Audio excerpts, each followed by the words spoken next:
ओम नमो भगवते वासुदेवाय। ओम नमो भगवते वासुदेवाय। ओम नमो भगवते वासुदेवाय। ओम अज्ञानतिमिरन्धस्य ज्ञानाञ्जनशलाकया चक्षुरुन्मीलितं येन तस्मै श्रीगुरुवे नमः। श्रीचैतन्यमनोभीष्टं स्थापितं येन भूतले स्वयं रूपः कदा मह्यं ददाति स्वपदान्तिकं। वन्देऽहं श्रीगुरु श्रीयुतापदकमलं श्रीगुरुं वैष्णवांश्च श्रीरूपं सागरजातं सहगना रघुनाथान्वितं सजीवं साद्वैतं सावधूतं परिजनसहिता कृष्णचैतन्यदेवं श्रीराधा कृष्णपादान् सहगना ललिता श्रीविशाखान्वितांश्च नमः। ओं विष्णुपादाय कृष्णपृष्ठाय भूतले श्रीमते भक्तिवेदांत स्वामिनिति नामिने नमस्ते सरस्वते देवे गौरवाणी प्रचारिणे निर्विशेष शून्यवादी पाश्चात्य देशतारिणे नमो वाञ्छाकल्पतरुभ्यश्च कृपा सिन्धुभैव च पतितानां पावनेभ्यो वैष्णवेभ्यो नमो नमः। पंचतात्मकं कृष्णं कृष्णरूपस्वरूपकं भक्तावतारं भक्ताख्यं नमामि भक्तशक्तिकं। नमो महावदानाय कृष्णप्रेमपदायते कृष्णाय कृष्णचैतन्य नामिने गौरीतशे नमः। हे कृष्णा करुणा सिंधु दीनबंधु जगतपते गोपेश गोपिका कांत राधा कांत नमस्तुते। ताप्त कांचन गौरांगी राधे वृंदावनेश्वरी वृषभानुसुते देवी प्रणमामि हरिप्रिये। जय हो श्री कृष्ण चैतन्य प्रभु नित्यानंदा श्री अद्वैत गदाधर शिवास आदि गौर भक्त वृंदा। हरे कृष्णा कृष्णा कृष्णा हरे हरे हरे राम राम राम हरे हरे। हरे कृष्णा कृष्णा कृष्णा हरे हरे राम राम राम हरे हरे। हरे कृष्णा कृष्णा कृष्णा हरे हरे राम राम राम हरे हरे। हरे कृष्णा। आप सभी का 14वें अध्याय में स्वागत है। हम पहले अपने मंत्र को चैंट करते हैं।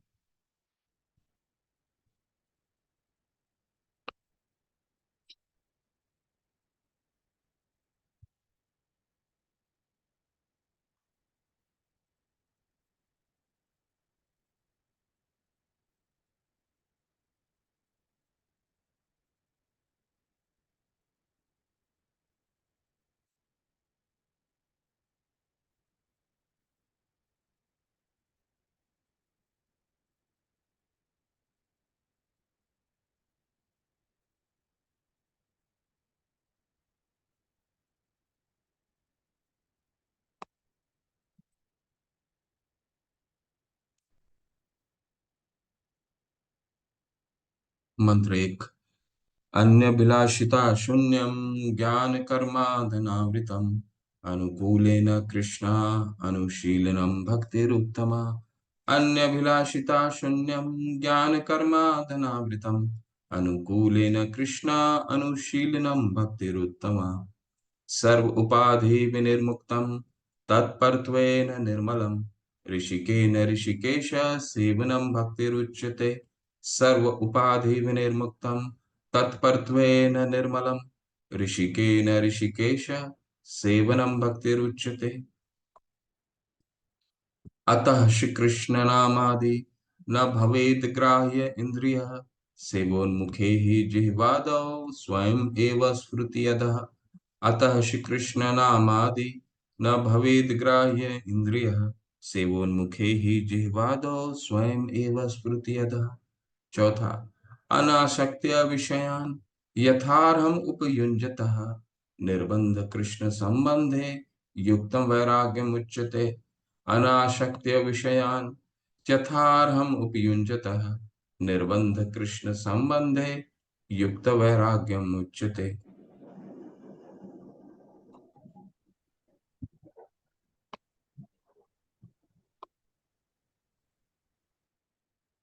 हमारे भगवत नाम में होने वाले 10 नाम अपराध। जब तक हमारा ये लेवल, जो ये स्तर है, संपन्न हो जाता है, तब तब तक आपको सभी ये सब जो हम कर रहे हैं, चाहे वो श्लोका हो, उसको स्मरण कर लीजिए। ठीक है, तो अपने जो भी आप ग्रुप में अध्ययन करते हैं, भक्ति वृक्षा ग्रुप में, कोशिश कीजिए इसको हर दिन अध्ययन करने का, है ना। चलिए, पहला, भगवत नाम में होने वाले 10 नाम अपराध। भगवत नाम के प्रचार में संपूर्ण जीवन समर्पित करने वाले महाभागवतों की निंदा करना। दूसरा, शिव ब्रह्मा आदि देवों के भगवान के नाम के समान अथवा उनसे स्वतंत्र समझना। तीसरा, गुरु की अवज्ञा करना अथवा उन्हें साधारण मनुष्य समझना। चौथा, वैदिक शास्त्र एवं प्रमाणों का खंडन करना। पांचवा है हरे कृष्ण महामंत्र को काल्पनिक समझना।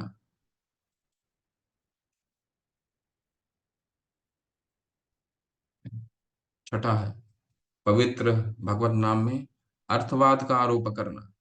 सातवां है नाम के बल पर पाप करना। आठवां है हरे कृष्ण महामंत्र के जप को वेदों में वर्णित एक शुभ कर्म कांड के समान समझना। नौवां है अश्रद्धालु व्यक्ति को हरिनाम की महिमा का उपदेश देना। और 10वां है भगवत नाम के जप में पूर्ण विश्वास न होना और इसकी इतनी अगाध महिमा श्रवण करने पर भी भौतिक आसक्ति बनाए रखना। भगवत नाम का जप करते समय पूर्ण रूप से सावधान रहना भी एक अपराध है। पूर्ण रूप से सावधान न रहना भी एक अपराध है और सभी अपराधों का जड़ है। इसलिए प्रत्येक वैष्णव को चाहिए सावधानी पूर्वक जप करे, ताकि जीवन का अंतिम गंतव्य शीघ्र अतिशीघ्र प्राप्त हो। और जीवन का अंतिम गंतव्य है कृष्ण प्रेम। जीवन का अंतिम गंतव्य है कृष्ण प्रेम और जीवन का अंतिम गंतव्य है कृष्ण। हरि हरि। तो हम 14वें अध्याय में थे।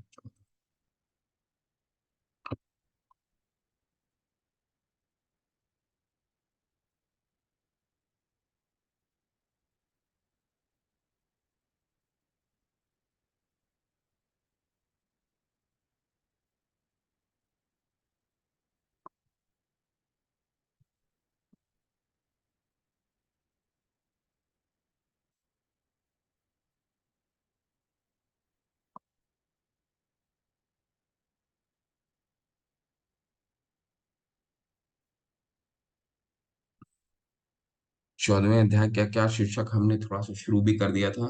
इसका शीर्षक क्या था? भक्ति की योग्यता। तो इसमें हमें दो चीजों को देखना है। भक्ति की योग्यता का क्या मतलब है? सबसे पहले हम देखेंगे क्या भक्ति का भाग नहीं है। ठीक है, जिसको हम समझते हैं कि वो भक्ति का भाग है, यानी पार्ट है, और क्या भक्ति का भाग नहीं, और क्या भक्ति का भाग है। दो चीजों को देखेंगे, जो नहीं है और जो है। ठीक है, तो इसमें सबसे पहला हमने क्या पढ़ा था? वर्णाश्रम धर्म के बारे में पढ़ा था। ठीक है, ये वर्णाश्रम धर्म के बारे में पढ़ा था पिछले सत्र में। इसके ये इसी से हमने अंत किया था। वर्णाश्रम धर्म कहाँ कहते हैं? वर्णाश्रम धर्म के बारे में भगवान भगवत गीता के किस अध्याय में वर्णाश्रम धर्म की अ, वर्णाश्रम धर्म का उद्देश्य के बारे में किस अध्याय में बताते हैं? और क्या वो श्लोक किसी को स्मरण है, या फिर उसका अनुवाद किसी को स्मरण है, जो हमने भगवत गीता में वर्णाश्रम धर्म के बारे में भगवान ने बताया था? किसी को स्मरण है, याद है? सिर्फ अनुवाद बता दीजिए, कहाँ पे भगवान ने बोला था? और वर्णाश्रम धर्म है क्या? वर्णाश्रम धर्म पहले भी बता चुका हूं मैं। वर्णाश्रम धर्म का अर्थ है कि इस वर्ण और आश्रम। ठीक है, 4 वर्ण होते हैं, 4 आश्रम होते हैं। ठीक, तो इसका क्या उद्देश्य है? भगवत गीता में भगवान ने बहुत ही स्पष्ट रूप से वर्णाश्रम धर्म का उद्देश्य के बारे में चर्चा किया। वो किस उसका क्या उद्देश्य है, वैसे चौथे अध्याय में चर्चा किया है। ठीक है, और किस उद्देश्य से भगवान ने चर्चा किया है, आप लोग हैंड रेस करके बता सकते हैं या चैट में डाल सकते हैं। क्या उद्देश्य है वर्णाश्रम धर्म का, और वो भक्ति का भाग क्यों नहीं हो सकता है, वो हम लोग आज अध्ययन करेंगे। पहले उद्देश्य हम लोग समझते हैं। किसी को स्मरण नहीं है? चौथे अध्याय का 13वां श्लोक में भगवान कहते हैं, चातुर्वर्ण्य मया शिष्टम गुणः कर्म विभागश। ठीक है, मैं इस समाज को 4 वर्ण और 4 आश्रम में विभाजित करता हूँ। किस आधार पर? गुणः कर्म विभागश, गुणों के आधार पर। ठीक है, कोई जाति के आधार पर भगवान ने इस पूरे समाज को विभाजित नहीं किया जो मनुष्यों ने किया है, गुणों के आधार पर। वर्ण, ब्राह्मण का पुत्र, 4 वर्ण होते हैं। कौन कौन से वर्ण हैं? ब्राह्मण, क्षत्रिय, शूद्र और वैश्य। इन चारों का अपना अपना वृत्ति पर कार्य है। यानी वृत्ति पर कार्य का क्या मतलब? ऑक्युपेशन है।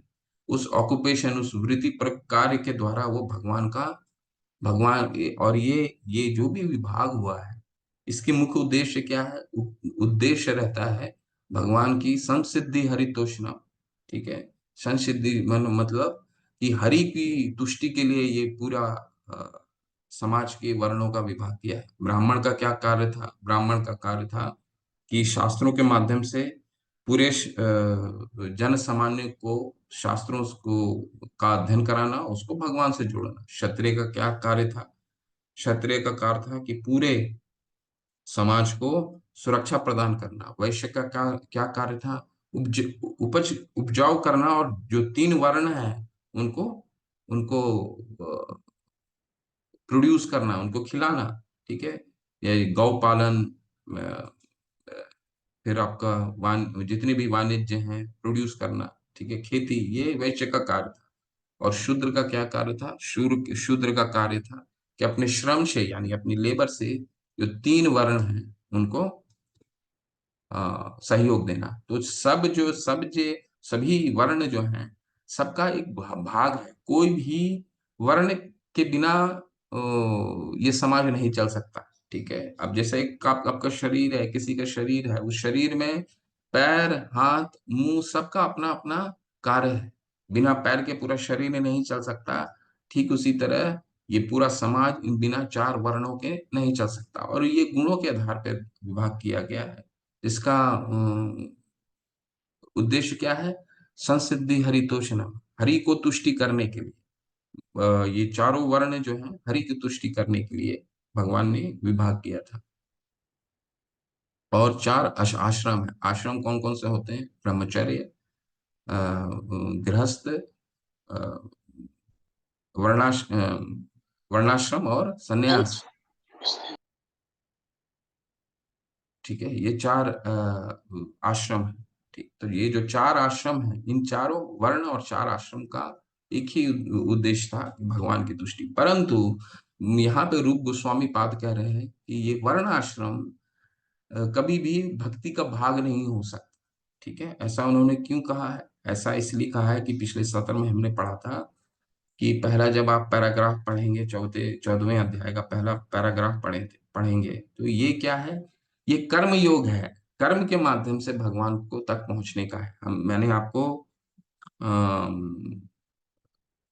भक्ति सीढ़ी के बारे में भी, योग सीढ़ी के बारे में भी पिछले अध्याय में, पिछले सत्र में आप चर्चा किया था। योग सीढ़ी क्या होता है? योग सीढ़ी जब हमने छठे अध्याय में पढ़ा था, योग सीढ़ी क्या होता है? योग सीढ़ी, सीढ़ी चढ़ना है। भक्ति भक्ति तक पहुंचने के लिए सीढ़ी चढ़ना है। पहले कर्म योग, पहले कर्म करना है, कर्म के द्वारा भगवान को प्रसन्न करना है। और जब हमारी भगवान पे निष्ठा बढ़ जाती है, तो फिर वो ज्ञान लेने लग जाता है, तो ज्ञान योग आ जाता है। ठीक है, भगवान के प्रति, भगवान को जानने के लिए और अध्ययन करता है, उनके शास्त्रों का अध्ययन करता है, भगवान कौन है। ठीक है, तो ज्ञान योग में चला जाता है। ज्ञान लेते लेते उसकी आसक्ति और विकसित होती है, तो फिर ध्यान भगवान के स्वरूप पे, परमात्मा के स्वरूप पे अपना ध्यान एकाग्र करता है। और हमने वो छठा अध्याय में आ, 8 अष्टांग देखा, अष्टांग योग देखा था। ठीक है, तो समाधि के स्तर तक पहुंचता है। समाधि के स्तर तक पहुंचने के बाद अंतिम उद्देश्य क्या रहता है? भक्ति योग। तो ये योग सीढ़ी है। ठीक है, पहले कर्म योग आता है, कर्म योग के बाद ये भक्त ज्ञान योग में जाता है, ज्ञान योग के बाद ध्यान योग, और ध्यान के बाद अंततः भक्ति योग। परंतु कृष्ण भावनामृत जो है, वो क्या है? इन सब से परे है। इन सब से परे है कि क्या क्या मतलब हुआ? इसका मतलब ये हुआ कि अगर हम सीढ़ी चढ़ते हैं तो इसको बहुत समय लग जाएगा। बहुनाम जन्म नामन्ते ज्ञानवान मां प्रपद्यते, बहुत समय लगेगा। भगवान कहते हैं छठे 7वें अध्याय में, ऐसे व्यक्ति को ज्ञान लेने में पहले कर्म से, कर्म योग के द्वारा ज्ञान में जाएगा, ज्ञान से फिर ध्यान करेगा। और हमारे पास तो कलयुग में इतना समय ही नहीं है, हमारे पास उम्र भी नहीं है। प्राण अल्पायुष कलो अस्मिन युगे जना, श्रीमद् भागवतम में कहा जाता है हमारी जो उम्र है कलयुग में, प्राण अल्पायुष कलोस्मिन युगे जना, यानी कि हमारी उम्र कम हो जाती है। तो हमारी उम्र जब कम हो जाती है, सतयुग में 1 लाख वर्ष, त्रेता में भाग 10 हजार, 10 हजार वर्ष, उसको 10 से भाग कीजिए तो द्वापर में यानी 1000 वर्ष, और उसको 10 से भाग कीजिए तो 100 वर्ष वो कलयुग के लिए है। तो वो कलयुग में 100 वर्ष जो थे वो मैक्सिमम है। ठीक है। और जैसे जैसे कलयुग, अभी तो हमारा 5117 साल हुआ है, तो हमारी उम्र औसतन उम्र 70 72 75 के आसपास पहुंच गया है। तो जैसे जैसे कलयुग 4,32,000 साल है, ये सारा शास्त्रों में वर्णन है कि जैसे जैसे कलयुग और निकट आएगा, वैसे वैसे उम्र और कम होती जाएगी। तो कहने का तात्पर्य यह है कि इतने कम उम्र में तो हम ये सारे योग को, योग साधना हमारे लिए बहुत मुश्किल है। तो हमारे आचार्यों ने क्या किया, शुरू से ही बता दिया कि भगवान जो है वो कृष्ण है, तो हमें कृष्ण ही भगवान है। ठीक है। एकले ईश्वर कृष्णा आर सब भृत्य आर सब दास है। ठीक है। एकले ही भगवान ही कृष्ण है। तो जब हमें शुरू में ही पता चल गया कि कृष्ण भगवान है, तो फिर हमें इन सब मार्ग को लेने की आवश्यकता नहीं है, कर्म योग को लेने की आवश्यकता नहीं है, ज्ञान शास्त्रों को पढ़ने की आवश्यकता नहीं है भगवान को जानने के लिए, क्योंकि हमारे आचार्य ने शुरू में ही बता दिया है कौन है भगवान। ठीक है। तो हमें क्या करना है, हम शुरू से ऊपर से नीचे आ सकते हैं। कृष्ण भावनामृत में क्या कर सकते हैं, हम हर योग, सारे योग जो हैं वो सब योग सम्मिलित हैं भक्ति योग में। कर्म योग भी सम्मिलित है, भगवान के लिए वो कर्म करता है, क्योंकि शुरू से ही जान जाता है कृष्ण ही भगवान है, तो उसकी प्रसन्नता के लिए कर्म करता है। ठीक है। वो उनके शास्त्रों का अध्ययन करता है। क्यों अध्ययन करता है, भक्ति शास्त्र क्यों कर रहे हैं, क्योंकि हम अपने साधना में दृढ़ हो सके। ठीक है। हमें ये ज्ञान नहीं चाहिए कि हमको भगवान कौन है, ये हमें ज्ञात आचार्यों ने पहले दे दिया है। तो हमें बहुनाम जन्म नामंत नहीं लगेगा, बहुत समय नहीं लगने वाला है। ठीक है। तो आचार्यों ने हमारे आचार्यों ने हमें बहुत ही स्पष्ट रूप से बता दिया है कृष्ण ही भगवान। तो अम, अ, हमें फिर ज्ञान ज्ञान हम अपनी दृढ़ता की, भक्ति में दृढ़ता के लिए लेते हैं, और फिर हमें ध्यान योग की तो आवश्यकता ही नहीं है, क्योंकि अर्जुन ने ही उस योग प्रणाली को निष्कासित कर दिया है। कलयुग के लिए ये सही नहीं है। ध्यान योग के लिए बहुत उम्र चाहिए। छठे अध्याय में भगवान अर्जुन बोलते हैं ना कि चंचला ही मन कृष्ण प्रमाथि बलव्रत दृढ़, मेरा मन इतना चंचल है कि वायुरेव स दुष्कर्म, वायु को भी पकड़ने से भी मुश्किल है, तो ये ध्यान योग कैसे कर सकते हैं इस युग में। ठीक है। तो इस युग का क्या है, इस युग में हमारे आचार्य चैतन्य महाप्रभु ने क्या, कौन सा एक ही योग दिया है, वो क्या है, हरिनाम संकीर्तन। और हमारे आचार्य ने क्या किया, कृष्ण भावनामृत दिया है। कृष्ण भावनामृत के द्वारा हम इन सब योगों को कर सकते हैं। तो वर्णाश्रम धर्म जो है ये भक्ति का भाग नहीं हो सकता, इसके द्वारा हम भक्ति तक नहीं पहुंच सकते। हाँ, भक्ति का ये जरूर भाग हो सकता है। अगर हम भक्ति करना शुरू करते हैं तो वर्णाश्रम धर्म इसका भाग हो सकता है, इसके द्वारा भक्ति तक नहीं पहुंच सकते। ठीक। तो ये हमने पिछले सत्र में किया था, अब हम आगे पढ़ते हैं।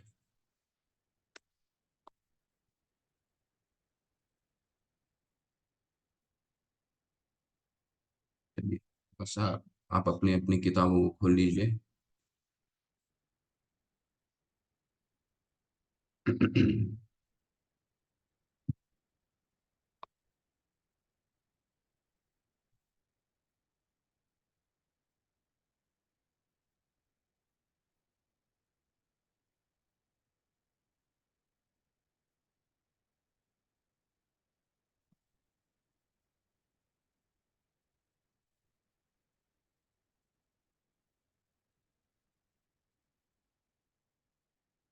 ठीक है। हम यहाँ तक हमने पढ़ लिया, जिसका सारांश में वर्णाश्रम धर्म के बारे में।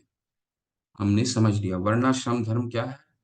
अतः पुंबी द्विज श्रेष्ठ वर्णाश्रम के बारे में श्रीमद् भागवतम में कथन आता है। अतः पुंबी बुज द्विश्रेष्ठा वर्णाश्रम विभागशः।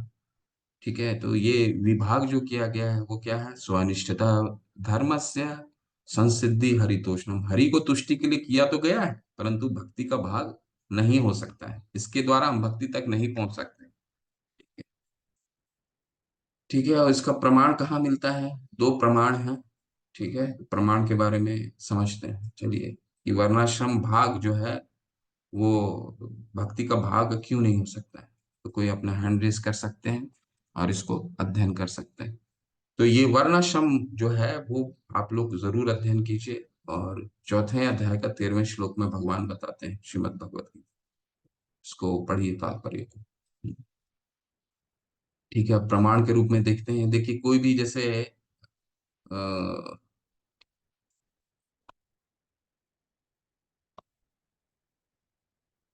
आचार्यों ने कितना सुंदर हमारे लिए बनाया है, कि जितना भी उन्होंने अपने सिद्धांत को रखा है, उस सिद्धांत उनके स्वयं के नहीं है, उन्होंने साक्ष्य प्रस्तुत किया है कि ये प्रमाण क्या है। ठीक है, तो वर्णाश्रम भक्ति का भाग नहीं है, इसका प्रमाण कहाँ मिलता है, ये देखिए प्रमाण देंगे। चलिए हैंड रेस कीजिए, आप पढ़ सकते हैं। डॉक्टर राखी माता, हरे कृष्ण। पढ़िए हरे माता कृष्णा प्लीज। प्रभु जी। हरे कृष्ण। श्रीमद् भागवत में 11.20.31 में कृष्ण कहते हैं, हे उद्धव, जो लोग मेरी सेवा में गंभीरता पूर्वक लगे हुए हैं, उनके लिए दार्शनिक चिंतन तथा कृत्रिम वैराग्य का अनुशीलन अधिक उपयुक्त नहीं होता। जब कोई व्यक्ति मेरा भक्त बन जाता है तो उसे भौतिक भोग के त्याग के सारे फल स्वतः उपलब्ध हो जाते हैं और उसे परम सत्य को समझने के लिए काफी ज्ञान प्राप्त हो जाता है। भक्ति में प्रगति की यही परीक्षा है। भक्त कभी अंधकार में नहीं रह सकता, क्योंकि भगवान उस पर विशेष दया दिखाते हैं और उसके अंतःकरण से उसे प्रकाश प्रदान करते हैं। इसी के आगे 11.20.32 और 33 उद्धव को उपदेश देते हुए भगवान कहते हैं, हे मित्र, मेरे भक्तों को सकाम कर्म, तप, दार्शनिक ज्ञान के अनुशीलन, वैराग्य, योगाभ्यास, दान तथा अन्य समस्त पुण्य कर्मों से प्राप्त होने वाले लाभ स्वतः प्राप्त हो जाते हैं। इन भक्तों को सारी वस्तुएं उपलब्ध रहती हैं, फिर भी वे मेरी भक्ति के अतिरिक्त और कुछ नहीं चाहते।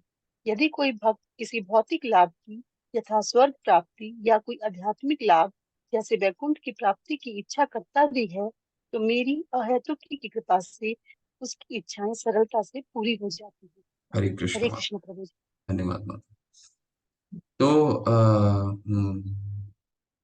ये हमने गीता में भी पढ़ा है। कहाँ पढ़ा है? 8वें अध्याय में पढ़ा है। 8वें अध्याय के अंत का, सबसे अंत का क्या श्लोक है? वेदेश सर क्या श्लोका है कि वेद, जितने भी वेद हैं, उसका अध्ययन, तप, ज्ञान, दान, पुण्य, ये जितने हैं, इनमें से इसको करने से भक्ति योग, जितने भी पुण्य की प्राप्ति होती है, भक्ति योग से वो स्वतः ही प्राप्त हो जाती है। सारे पुण्य जो हम तप त्याग दान योग ज्ञान के द्वारा हम जो भी पुण्य की प्राप्ति करते हैं, वो सारा भक्ति से प्राप्त हो जाता है ना।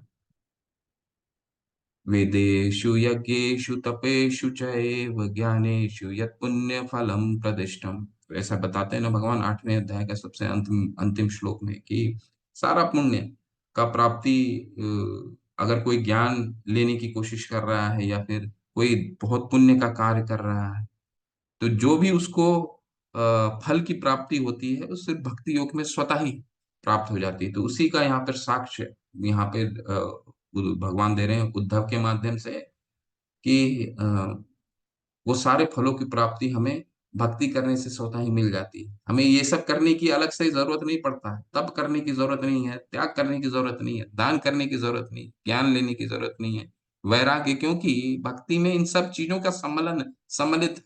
ठीक है, आप तपस्या करते हैं, सुबह उठ करके भगवान का हरि नाम का जप करते हैं, तपस्या है। भगवान का हरि नाम का जप करते हैं, हम डेढ़ दो दो घंटे भगवान का नाम का जप करते हैं, तपस्या। ठीक है, हम 4 नियमों का पालन करते हैं, 4 नियमों में त्याग, हम तपस्या करते हैं, ठीक है। दान, दान हम भगवान की सेवा में, हमारे पास जो भी हमारी जो हमारे आचार्यों ने नियम बना रखे हैं, वो दान हम देते हैं। जो हमारे किस रूप में देते हैं, हम भगवान की सेवा करने के लिए देते हैं, ठीक है। और ज्ञान क्यों लेते हैं? ताकि हम अपनी भक्ति में दृढ़ हो सकें। तो कृष्णा भावनामृत में ये सब कुछ सम्मिलित है। अलग से हमें करने की कोई आवश्यकता नहीं कि तपस्या जा करके जंगल में तपस्या करने का है, या फिर किसी चीज को, परिवार को त्याग कर देने का है, या फिर हमें अलग से दान दे करके अस्पताल बनवाना है, या फिर अनाथ आश्रम बनवाना है। ऐसे कुछ नहीं करने की, या ज्ञान लेने की आवश्यकता है। ज्ञान मार्गी होते हैं ना, ज्ञान लेने की आवश्यकता है। सब सम्मिलित है कृष्ण भावनामृत, सब भक्ति में सम्मिलित है।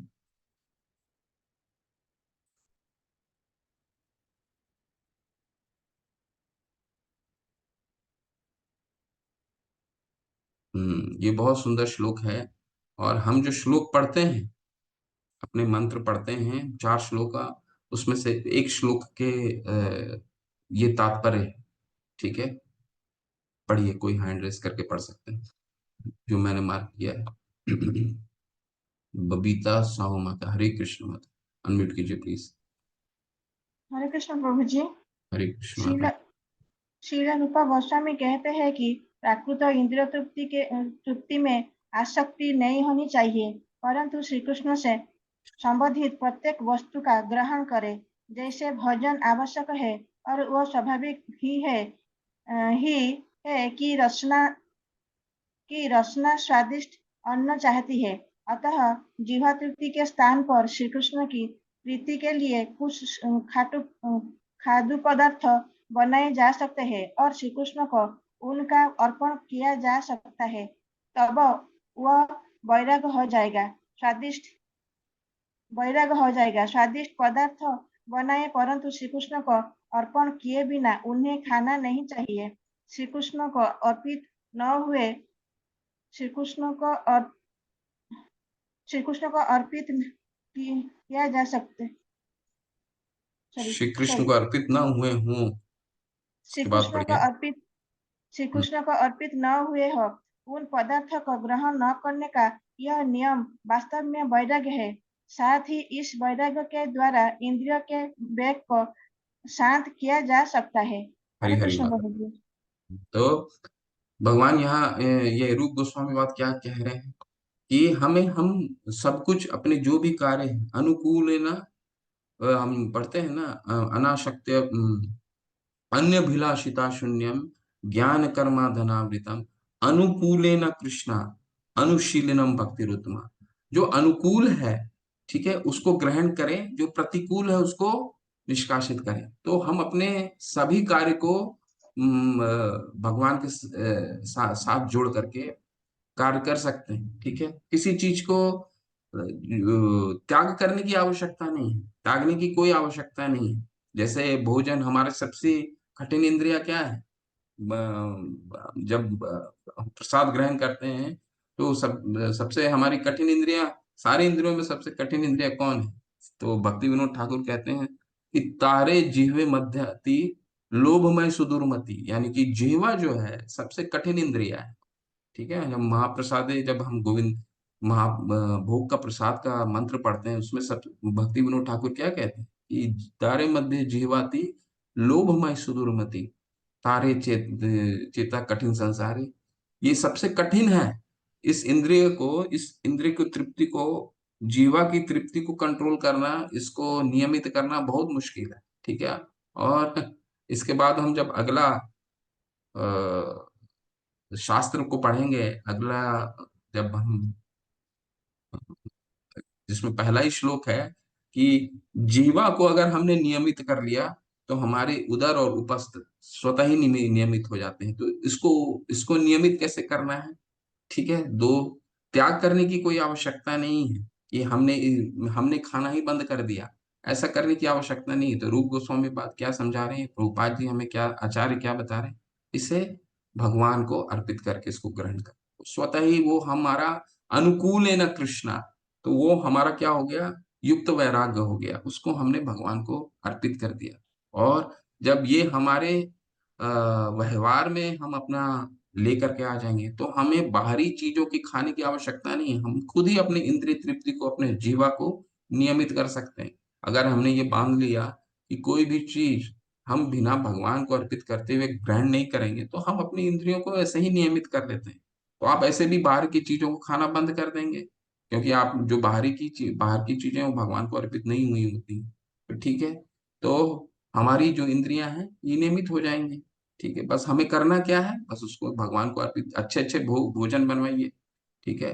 तो जब प्रभुपाद जी अमेरिका से जब उनका तबीयत बहुत खराब हो गया था, शुरू में जब गए थे, तो फिर वो वृंदावन आ गए। वृंदावन आए तो अपने साथ अमेरिका के दो भक्तों को लेकर के आए। ठीक है, उसमें अच्युतानंद प्रभु थे। अच्युतानंद प्रभु को उन्होंने क्या किया था, उन्होंने बोला कि तुम जाओ, होटल में जाओ। होटल में जा करके वहां बगल के जहाँ पे वो छिप्पीवाड़ा में, दिल्ली में छिप्पीवाड़ा में जहाँ रहते थे, वहां कहते थे कि तुम जाओ होटल में और जा करके वहां देखो वो कितने प्रकार के व्यंजन बनाते हैं। ठीक है। तो अच्युतानंद प्रभु सिर्फ होटल में जा करके ये देखते थे कि कितने प्रकार के भोजन, कितने प्रकार के व्यंजन तैयार होते हैं। और वही उन्होंने फिर, अच्युतानंद प्रभु जब अपना मंदिर वापस गए, न्यूयॉर्क के मंदिर, तो उन्होंने उस सारे व्यंजन की तैयारी की। तो उन्होंने क्या किया, उन्होंने वो व्यंजन को भगवान को अर्पित करके, स्वयं होटल में खाने की आवश्यकता नहीं है, तो उन्होंने क्या किया, उसकी उसको सीखा कैसे बनाते हैं, कितने तरह का व्यंजन है, स्वादिष्ट व्यंजन, और फिर उसको मंदिर में बना करके भगवान को अर्पित करके उसको ग्रहण किया। ठीक है। अब हम ये एक भाग हो गया। दूसरा, हम निर्विशेषवादी के बारे में पढ़ते हैं। ठीक है, जो कई तरह के त्याग, कई तरह के दान, कई तरह के, कहते हैं ना कि कई निर्विशेषवादी पंथ हैं हमारे समाज में, जो ये कहते हैं क्या, कि पुण्यकार हमारे पास ये करने की क्या आवश्यकता है। ठीक है, एक ऐसा पंथ है जो ये कहता है कि गीता पढ़ने से अच्छा ये है कि, वो, मैं पंथ का नाम लेना ठीक नहीं है, वो ये कहते हैं कि गीता पढ़ने से अच्छा है कि हम लोग बाहर जाकर के फुटबॉल खेलें, ताकि उनको शक्ति आएगी। ठीक है। तो आ, कई पंथ ऐसे हैं जो ये समझते हैं कि दान पुण्य, दान, स्कूल चलाना, अस्पताल चलाना, और ये ज्यादा जरूरी है वनिस्पत भगवान की भक्ति में। ठीक है, तो उसका भी हम तोड़ देखते हैं। हमारे आचार्यगण क्या बताते हैं, चलिए पढ़िए, कोई इनको हैंड रेस करके, जिन्होंने नहीं पढ़ा है। तानिया माता, हरी हरी माता, हरे कृष्ण। अनम्यूट करके पढ़िए, तानिया माता जी, हरे कृष्णा। हरे कृष्ण प्रभु जी, रमेश प्रणाम। धन्यवाद माता, हरे कृष्ण। पढ़िए प्लीज। निर्विशेषवादी जो सब प्राकृतिक वस्तुओं से बचना चाहते हैं, चाहे कितना भी तप त्याग क्यों न करें, पर भगवत सेवा करने का अवसर कभी नहीं पाते। अतः उनका वैराग्य संसिद्धि के लिए पर्याप्त नहीं है। ऐसे अनेक उदाहरण हैं जहाँ भक्ति के संबंध रहित कृत्रिम वैराग्य का अभ्यास करते हुए निर्विशेषवादी फिर भव बंधन में गिर जाते हैं। वर्तमान काल में भी बहुत से नामधारी त्यागी हैं जो संन्यास लेकर ब्रह्म सत्य का दंभ करते हैं। इस प्रकार वे प्राकृत जगत को त्यागने का ढोंग तो करते हैं, परंतु भक्ति के स्तर तक पहुंचने के कारण लक्ष्य को नहीं पा सकते और परिणामतः परोपकार, राजनीतिक संघर्ष जैसी प्राकृत क्रियाओं में ही लौट आते हैं। कितने ही तथाकथित सन्यासी हुए हैं जिन्होंने जगत को असत्य कहकर त्यागा था, पर फिर प्राकृत जगत में ही लौट आए, क्योंकि उन्हें अपने यथार्थ आश्रम भगवान के चरण कमलों की अभिलाषा नहीं थी। हरी हरी माता, हरे इसको कृष्ण। ये तो निर्विशेषवादी के बारे में भगवान ये रूप गोस्वामी प्रभुपाद जी हमें समझा रहे हैं कि देखिए, निर्विशेषवादी क्या कहते हैं, करते हैं, वो अपने इंद्रियों को नियमित करने के लिए बहुत चीजों का त्याग करते हैं। ठीक है, ये हमें ये नहीं खाना है, हमें यही नहीं करना है, हमें ये नहीं करना है, और फिर क्या करते हैं, उस चीज को आनंद नहीं ले पाते हैं। आनंद नहीं लेने का क्या मतलब हो गया, आनंद नहीं लेने का मतलब कृत्रिम तरीके से इसको, मतलब आर्टिफिशियल तरीके से अपने आप को नियमित, ये चीजें नहीं देखनी है, ये चीजों को नहीं खाना है, ये चीजों को हमें नहीं सुनना है। ठीक है, ऐसे करके अपने कृत्रिम तरीकों को रोकते हैं। और इसमें क्या होता है, इसमें ऐसा होता है कि कभी कभी, क्योंकि हृदय शुद्ध नहीं है, तीसरे अध्याय में हमने क्या, भगवान ने क्या बताया था कि अगर त्याग में भी अगर हृदय शुद्ध नहीं है तो पतन के बहुत सारे पतन होने के चांस बहुत है। कर्म इंद्रियाणि संयम्य आस्ते मनसा स्मरण इंद्रियार्थान विमूढ़ आत्मा मिथ्याचार से उच्यते। भगवान ऐसे लोगों को क्या बोलते हैं? मिथ्याचारी। मिथ्याचारी जो आर्टिफिशियल कृत्रिम तरीके से वैराग्य प्राप्त करने की कोशिश करते हैं। तो हमारे लिए इन चीजों को आज के संदर्भ में ऐसे साधुओं को ढूंढना कोई बहुत बड़ी बात नहीं है। ज्यादातर लोग ऐसे ही मिलेंगे, कृत्रिम जो आर्टिफिशियल तरीके से अपने इंद्रियों को नियमित करने का प्रयास करते हैं। हृदय शुद्ध नहीं है, और जैसी ही वो इंद्रिय की भोग की चीजें मिलती हैं तो क्या पतन होने का चांस है। ठीक है, नंबर एक। और ऐसे लोगों को भगवान ने क्या गीता में बोला है? ऐसे लोगों को भगवान ने मिथ्याचारी बोला है, और कई हम शास्त्रों में उदाहरण के रूप में देख सकते हैं। ठीक है, वैसे ये उदाहरण उपयुक्त नहीं, क्योंकि जैसे भरत महाराज, वैसे उपयुक्त नहीं क्योंकि भगवान के भक्त हैं। फिर भी हम उदाहरण के रूप में देखते हैं कि भगवान की भक्ति करने के लिए उन्होंने संन्यास ग्रहण किया, त्याग दिया, जंगल में गए, और फिर एक हिरण के बच्चे से आसक्ति हो गई उनकी। वो तो इन इससे भगवान भक्तों से हमें क्या सिखाते हैं? ठीक है, ये इनसे ये सिखाते हैं कि कृत्रिम तरीके से कोई चीज को अगर हम रोकने का प्रयास करते हैं तो उसमें हमारा पतन होने का चांसेस है। दूसरा दूसरा विकल्प क्या है? मान लीजिए उनको वो सफल भी हो गए। ठीक है, उससे हृदय शुद्ध है, त्याग हो गया, सब कुछ सफल भी हो गया, परंतु दूसरे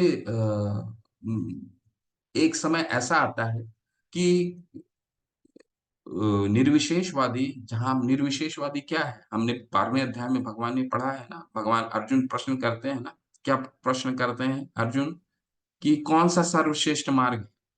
आपका अव्यक्त अव्यक्त अक्षरम, यानी आपका अव्यक्त अवस्था की पूजा करना या आपकी साकार पूजा करना? तो भगवान ने क्या उत्तर दिया?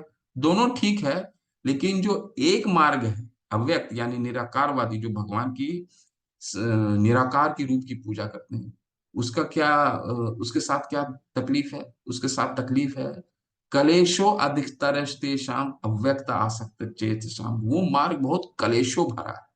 ठीक है, वो बहुत कलेशों भरा है उसको, क्योंकि यहाँ पे तो एक्टिविटी है। भक्ति क्या है? भक्ति सक्रियता है। सक्रियता का मतलब एक्टिविटी है।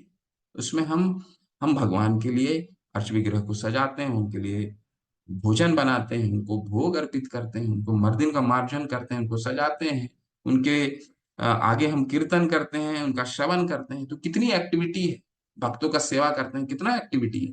ठीक है, परंतु निराकार में तो कोई एक्टिविटी नहीं है कि आप वहां पे तो भक्त किसी की नहीं श्रवण, किसी का ना कीर्तन करता है, ना किसी की मार्जन करता है, ना मंदिर का मार्जन है, ना ही किसी अर्च विग्रह को सजाना है। तो कितना कलेशों भरा रहता है। जब कलेशों भरा रहता है तो उसमें एक क्या तकलीफ आ सकता है? तकलीफ ये आ सकता है कि भक्तों का पतन हो सकता है। पतन क्या? क्योंकि एक समय ऐसा आएगा कि कोई सक्रियता एक्टिविटी नहीं दिखेगी, तो एक वो बोर्डम जिसको बोलते हैं ना, कि बोर हो जाता है। तो फिर क्या करता है यहाँ पर फिर वो नीचे आएगा, फिर वो क्या करने की कोशिश करेगा? परोपकार के कार्य करने का कोशिश करेगा, भगवान से भक्ति से छूट करके परोपकार करेगा। परोपकार यानी मानव सेवा करेगा, अस्पताल बनवाएगा, और पुण्य का कार्य करेगा। ठीक है, लेकिन भगवान की भक्ति नहीं करेगा, क्योंकि वहां से वो बोर होके नीचे आ गया। ठीक है, और हमारी कृष्ण भावनामृत में क्या है? किसी चीज को कृत्रिम तरीके से रोकने की आवश्यकता नहीं है। तो किसी चीज को खाने, जैसे एक उदाहरण के रूप में हमने पिछले पिछले पैराग्राफ में क्या पढ़ा, पिछले अनुच्छेद में हमने ये पढ़ा कि खाना भी हम खाते तो भगवान को अर्पित करते हुए खाते हैं, तो किसी चीज को निषेध करने की आवश्यकता नहीं है।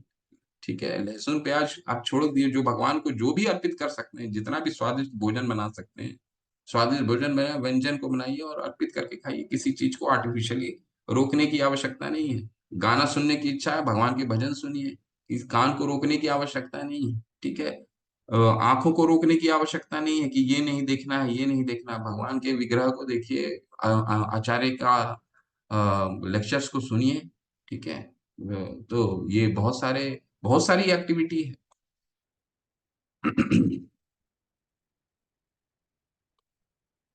ठीक है, इसको पढ़िए, ये बहुत सुंदर पैराग्राफ है। इसको फल्गु वैराग्य कहते हैं, जो हम अभी पढ़ने वाले हैं, ठीक है। फल्गु वैराग्य, फल्गु वैराग्य किसको कहते हैं वो हम पढ़ते हैं।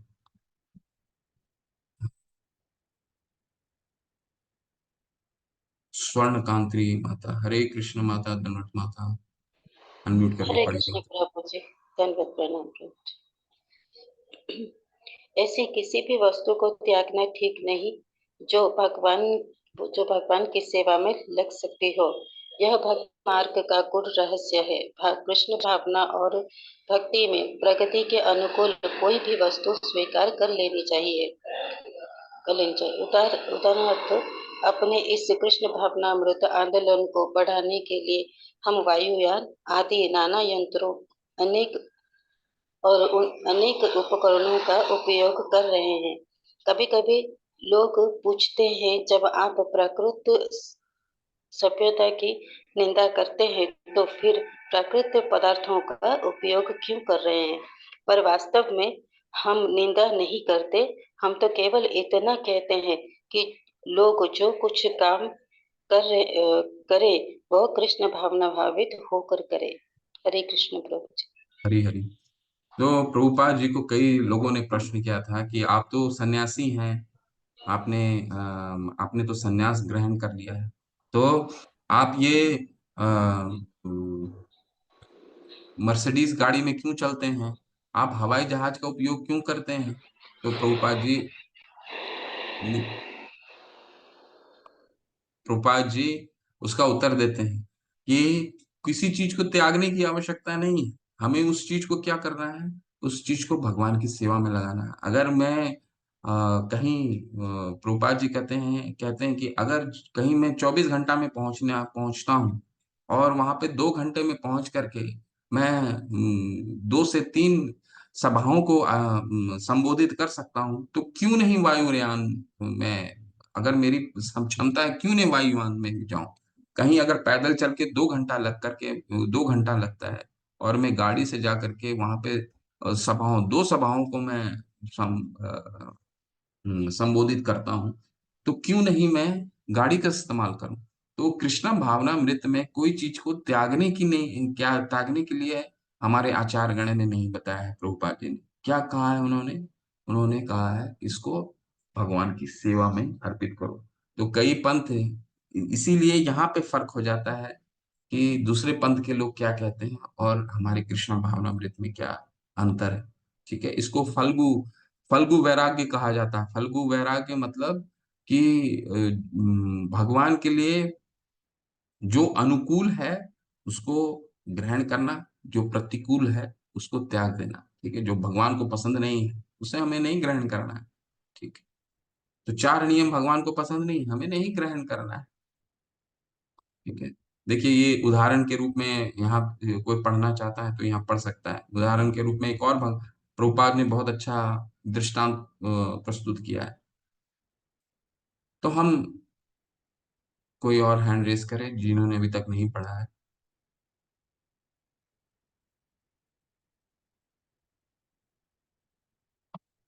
वही 3 हैंड रेस हैं और कोई पढ़ना चाहते हैं।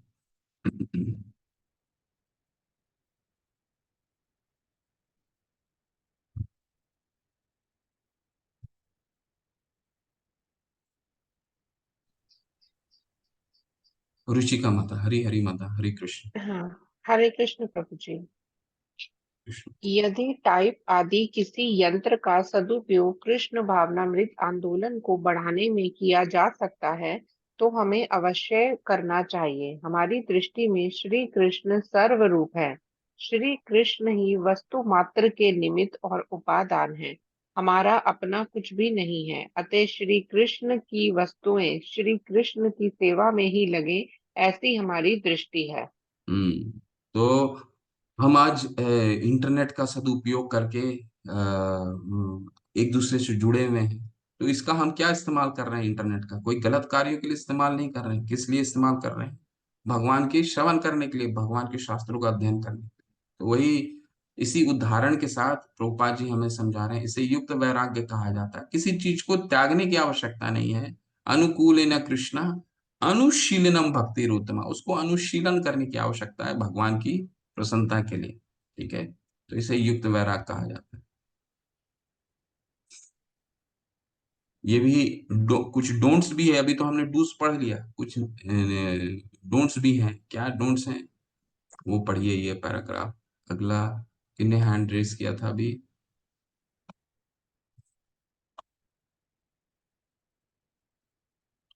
हिरणमय केशवी माता, हरे हरे कृष्ण माता, पढ़ना चाहते हैं प्लीज?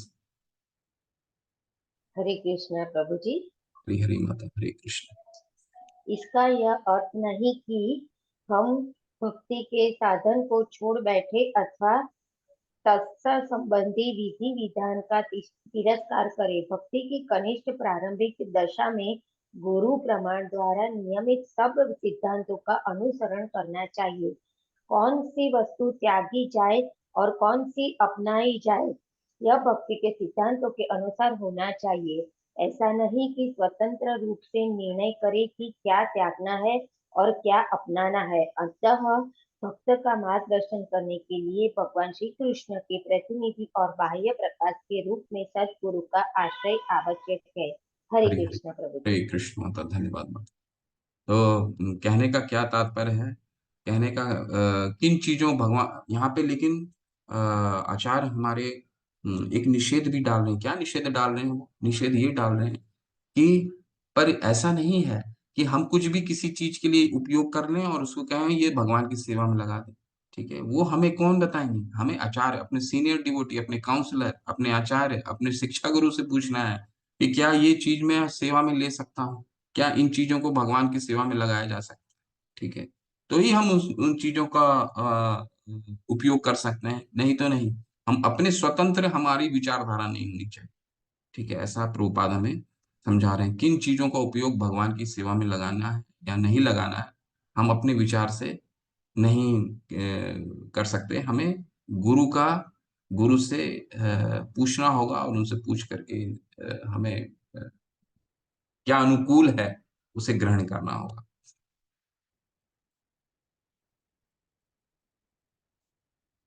ठीक है, और गुरु के बारे में थोड़ा सा चर्चा है, वो पढ़ लीजिए। वैसे तो आप लोगों ने आईडीसी कोर्स किया होगा, तो आईडीसी कोर्स में गुरु के बारे में विस्तार से चर्चा है। और वो हम किस गुरु से, कहने का तात्पर्य ये है कि अगले जो पैराग्राफ में है वो ये बताया गया है कि हम गुरु भी कौन होना चाहिए? गुरु भी वो होना चाहिए जो शुद्ध हो। ठीक है, तो इसको पढ़ लीजिए, इसके बाद में समझाता हूँ, कोई पढ़ना चाहते हैं तो। उर्मी माता, हरी हरी माता, पढ़िए प्लीज। हरे कृष्ण प्रभु जी। कृष्ण। गुरु गुरु को चाहिए कि धन संचय और बहु शिष्यों के प्रभाव में बह न जाए। सदगुरु ऐसा कभी नहीं करता, परंतु कभी कभी यदि गुरु भली भांति अधिकृत नहीं हो, स्वेच्छा से गुरु बना हो, तो वह धनराशि और शिष्यों की बड़ी संख्या को लेकर गिर सकता है। उसकी भक्ति अधिक उत्तम नहीं समझी जाती। यदि एक सेकंड, ये मेरा हाथ आ रहा है। यदि कोई ऐसी सफलताओं से विचलित हो जाए तो उसकी भक्ति शिथिल हो जाएगी। अतः परंपरा के सिद्धांतों का दृढ़ता के साथ पालन करना चाहिए। हरे कृष्ण माता, बिल्कुल। तो हमें ये पहले तो ये आवश्यक है कि हम किस गुरु से गुरु हमारा प्रामाणिक है या नहीं। ठीक है, तो ये हमें जानना बहुत जरूरी है। ठीक है, ये हम कैसे जानेंगे? ये हम अपनी साधना से ही जान सकते हैं। ठीक है, तो एक एक बहुत कथा है। कथा ऐसा है कि प्रभुपाद जी के लीला में उनके बहुत ही सबसे शुरुआती जो डिसाइपल थे उनके, अच्युतानंद प्रभु जब भारत में आए थे, तो एक दूसरे अच्युतानंद दास के नाम पर एक भक्त राजस्थान में, उसने क्या किया कि सारे इस्कॉन के उसने रिसीट बना लिए, ठीक है, छपवा लिए, स्टैंप मुहर सारा छपवा लिया, ठीक है। छपवाने के बाद उसने कई लाइफ टाइम जो मेंबरशिप होते हैं ना, उसने कई लाइफ टाइम मेंबर्स को उनसे पैसे ले लिए और लाइफ टाइम मेंबर बना लिया। उन पैसों को इस्कॉन संस्था में नहीं दिया, ठीक है, संस्था में नहीं दिया। तो जब वो जितने भक्त थे, वो जब प्रभुपाद जी बॉम्बे में एक सभा का आयोजन कर रहे थे, वो सभी भक्त आए, क्योंकि मेंबरशिप मिलने के बाद तो इस्कॉन के तरफ से शुरू में बैक टू गॉड हेड जैसे पत्रिकाएं दिए जाते थे, या फिर इस्कॉन की किताबें दी जाती थी, उनके पास कुछ नहीं पहुंचा, तो वो संदेह करने लग गए। संदेह करने के बाद वो प्रभुपाद जी की एक सभा में सारे के सारे पहुंचे, तो उन्होंने ये सारी चीजें बताई। तो प्रभुपाद जी ने फिर पुलिस में रिपोर्ट लिखाई। तो वो व्यक्ति अच्युतानंद दास के नाम से जो अपने आप को बोल रहा था, वो पकड़ा गया। और पकड़े जाने के बाद जब लाया गया उनको, तो वो प्रभुपाद की शरण ग्रहण कर लिया कि नहीं, प्रभुपाद, मुझसे गलती हो गई, मुझे एक एक चांस देना। अब मुझे एक चांस, आपके बिल्कुल शरणागति हूं मैं, मुझे एक चांस दीजिए। तो प्रभुपाद जी ने फिर सभी उनके जितने भक्त थे बोले, नहीं नहीं, इसने तो बहुत ही गलत कार्य किया है, इसने सारे भक्तों को पैसा का गबन किया है, ये बहुत ही अपराध है, बहुत बड़ा अपराध है। तो प्रभुपाद ने बोला कि नहीं, इसने जब एक बार गुरु के शरण में आया है, तो इसको एक बार मौका देने की आवश्यकता है। फिर उस प्रभुपाद ने पुलिस को बोला, नहीं, मैं इसको देखना चाहता हूँ। एक बार उसने मौका दिया, प्रभुपाद जी ने उनको मौका दिया, और 1 महीने बाद वो भक्त सुबह सारा जो सामान है वो लेकर के सुबह सुबह भागने लगा। उसको 3-4 भक्त जो है वो उन्होंने देख लिया। फिर प्रभुपाद जी को उन्होंने रिपोर्ट किया। तो प्रभुपाद जी को रिपोर्ट किया, तो प्रभुपाद जी ने फिर पुलिस को बुलाया। पुलिस को बुला करके उस जो अच्युतानंद थे, एक बार उनको अपॉर्चुनिटी दिया, एक बार चांस दिया है, इसके बाद अगली बार उन्होंने पुलिस के हवाले कर दिया। कहने का क्या तात्पर्य है? कहने का तात्पर्य ये है कि हमें ये जानना जरूरी है कि हमारा अपनी साधना के माध्यम से ये जानना जरूरी है कि हम हमारा प्रामाणिक गुरु कौन है, ठीक है। और उस गुरु के माध्यम से ही हम किस चीजों का अनुशीलन करें, किस चीजों का त्याग करें, हम शिक्षा ले सकते हैं, ठीक।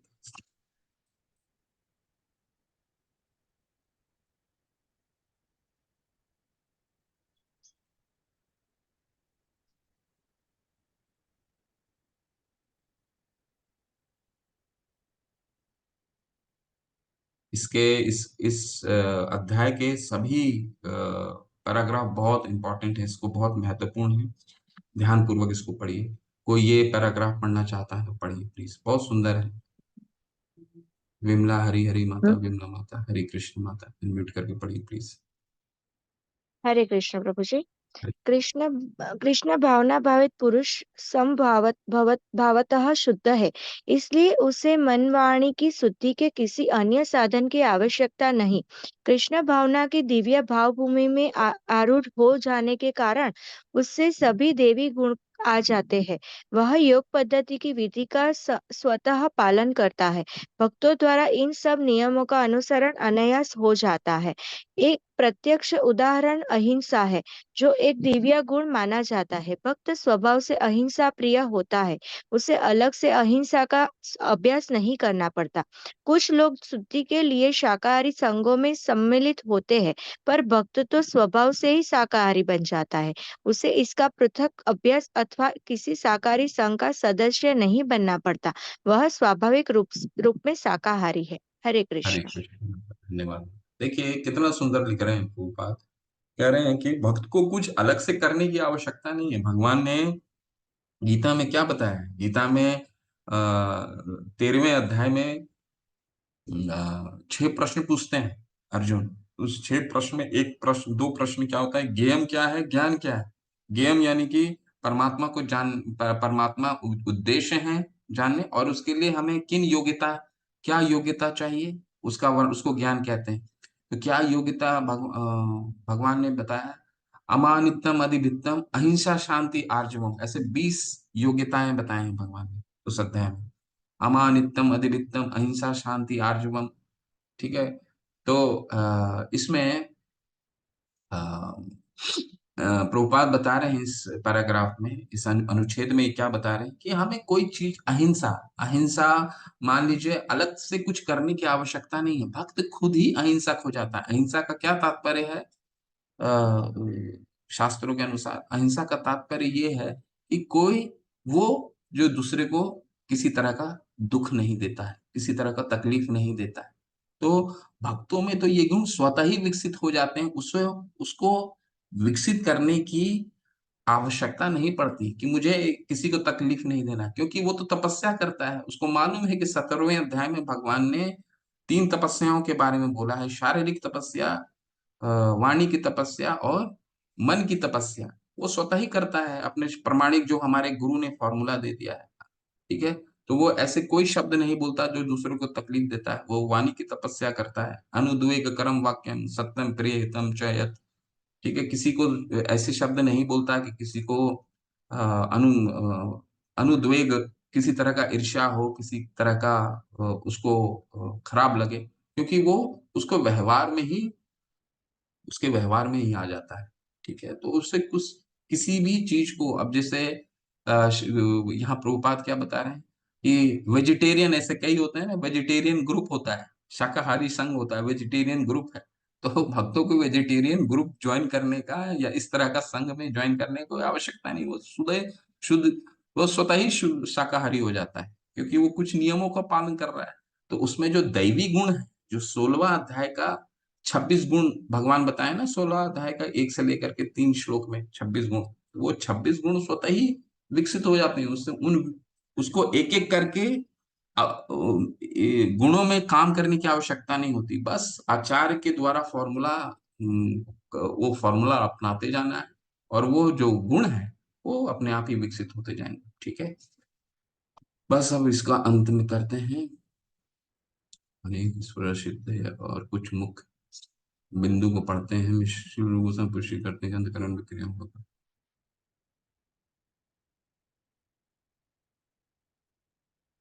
हाँ, ये बहुत महत्वपूर्ण है, और ये आपका, इसको पढ़ लीजिए, फिर हम पीपीटी में जाएंगे प्रधान। ये सा ये भी पढ़ लीजिए पैराग्राफ, और ये भी पढ़ लीजिए, ठीक है। थोड़ा सा 5 मिनट और ले लेते हैं, हरे जिन्होंने। कृष्ण प्रभु जी। हरी हरी माता, हरे कृष्ण जी, प्लीज पढ़िए माता। शील रूप गोस्वामी का आगे उल्लेख है कि भक्ति के 9 अंग हैं: श्रवण, कीर्तन, स्मरण, पाद सेवन, अर्चन, वंदन, दास्य, सख्य और आत्मनिवेदन। ये साधन इतने शक्ति संपन्न हैं कि इनमें से एक भी साधन का आचरण करने से निश्चित रूप से अभिष्ट सिद्धि होती है।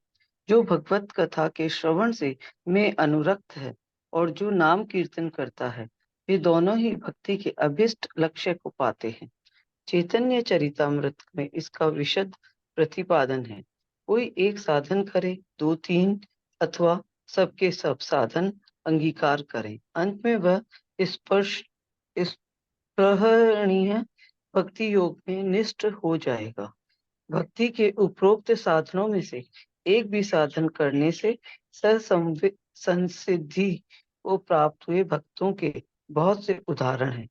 श्रीमद् भागवत के श्रवण मात्र से महाराज परीक्षित को, श्रीमद् भागवत के कीर्तन से सुखदेव गोस्वामी को, निरंतर भगवत स्मरण करने से प्रहलाद जी को, भगवान के चरण कमलों के सेवन से लक्ष्मी जी को, मंदिर में अर्चन करने से राजा पृथु को, वंदन से अक्रूर को, भगवान राम के दास्य से हनुमान को, श्री कृष्ण के सख्य से अर्जुन को और श्री कृष्ण के चरणों में सर्वस्व अर्पण करने के से बलि महाराज को जीवन के परम फल की प्राप्ति हुई। हरे कृष्ण माता, ऐसे हरे कृष्ण।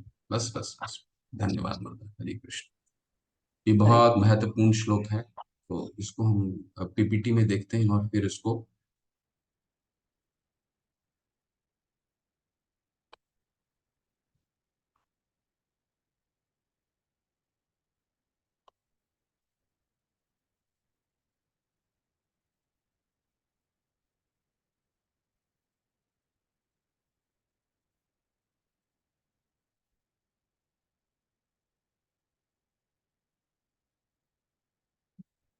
तो ये श्लोक का वर्णन आ रहा है। क्या वर्णन आया है? अभी हमने जो भी माता ने बहुत अच्छे से पढ़ा। क्या वर्णन कर रहे हैं? प्रभुपाद बता रहे हैं, रूप गोस्वामी पाद प्रभुपाद बता रहे हैं क्या, कि प्रहलाद महाराज इस श्लोक के माध्यम से हम भक्ति किसी भी तरीके से कर सकते हैं। 9 विधि बताए हैं प्रहलाद महाराज ने। वो क्या है? श्रवणम कीर्तनम विष्णु स्मरणम पाद सेवनम अर्चनम वंदनम दास्यम साख्य आत्मनिवेदनम। ठीक है। इति पुंसा प्रीता विष्णु भक्ति सचेन लक्षणा क्रियते भगवते यदा तन्मे अध्य मत्तुमम। तो ये सारांश में आप देख सकते हैं। श्रवण, कोई भक्त क्या है, 9 के 9 विधि अपना सकते हैं, या उसमें से कोई एक विधि को भी अपना करके भक्ति के मार्ग में दृढ़ हो सकते हैं। ठीक है। 9 विधि अपनाने वाले, सिर्फ एक ही 9 विधि अपनाने वाले हमारे साक्ष्य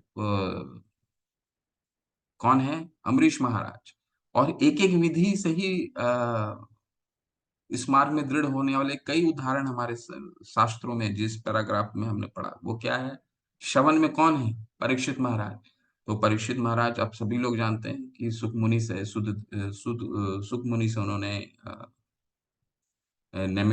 सुद गोस्वामी सुख मुनि से उन्होंने श्रीमद् भागवत का अध्ययन करा। और 7 दिन जब उनको शाप मिला था एक ब्राह्मण पुत्र से कि 7 दिन के अंदर ही वो जीवन को त्यागेंगे, उनकी मृत्यु हो जाएगी, तो इस 7 दिनों में उन्होंने क्या किया? सब कुछ त्याग करके सिर्फ श्रवण किया, भगवान की लीलाओं का श्रवण किया और भगवान के धाम को प्राप्त हुए। कीर्तन, सुखदेव गोस्वामी किसका कीर्तन करते हैं? अपने व्यासदेव, अपने पिता के द्वारा श्रीमद् भागवतम का कीर्तन करते हैं। स्मरण में किसका नाम आता है? उदाहरण प्रहलाद महाराज। तो इन सब विधियों का ये क्या है? ये इनके अधिष्ठाता आचार्य हैं। ठीक है। श्रवण के अधिष्ठाता कौन है? परीक्षित महाराज। कीर्तन के अधिष्ठाता कौन है? सुखदेव गोस्वामी महाराज है। ठीक है। स्मरण के कौन है? प्रहलाद महाराज है, जो सिर्फ स्मरण के माध्यम से भगवान के धाम को प्राप्त हो गया। अर्चनम के कौन है? पृथु महाराज है।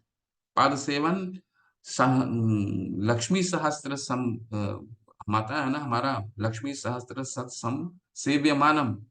ठीक है। ब्रह्मा जी कहते हैं ना कि सहस्त्र सहस्त्र लक्ष्मी जो है भगवान की सेवा करती है। तो सेवा माध्यम, पाद सेवन के माध्यम से ही माता लक्ष्मी, लक्ष्मी देवी जो है वो हमारी अधिष्ठाता है। वंदनम, अक्रूर, दास्यम, हनुमान जी। तो हनुमान के बिना, हनुमान किस भाव में थे? भगवान की भक्ति करते थे दास्य भाव, सख्य। ये भक्तो असी में सिखा चेती, भगवान ने 4थे अध्याय के 3रे श्लोक में बोला है, ये गीता का ज्ञान मैं तुमको क्यों दे रहा हूं? क्योंकि तुम मेरे भक्त हो, और क्यों हो? और तुम मेरे सखा हो। तो भक्तो असी में सखा चेती, तो सख्य है भगवान। अर्जुन जो है भगवान की भक्ति किस रूप में करते हैं? सख्य। और उसी रूप में उन्होंने भगवान को प्राप्त करा। आत्मनिवेदन, बलि महाराज हैं जो मात्र पूर्ण सिद्ध उन्होंने वराह रूप में भगवान जब आए उन्होंने बोला कि मुझे सिर्फ 2 पग जमीन चाहिए, और 2 पग जमीन में उन्होंने पूरा ब्रह्मांड को ले लिया। तो बलि महाराज ने उसको भी दान दे दिया। उसको भी, जब तक उनके शुक्राचार्य, उनके गुरु उसको रोकते रह गए, फिर भी उन्होंने दे दिया। यानी कि आत्मनिवेदन के भाव से उन्होंने पूर्ण समर्पण किया। और सभी 9 में कौन आते हैं? सभी 9 के 9 अम्बरीश महाराज। तो हम किसी भी भक्ति के किसी भी एक अंग को लेकर के भगवान की भक्ति में दृढ़ हो सकते हैं। जरूरी नहीं है कि हम 9 के 9 अंग करें। ठीक है। अम्बरीश महाराज तो भगवान के बहुत ही शुद्ध भक्त थे। तो उन्होंने इन 9 के 9 विधि को, भगवान राज ऋषि भी थे और भगवान के बहुत बड़े भक्त भी थे। तो इन्होंने 9 विधियों का अब 9 विधियों को अपनाया, है ना।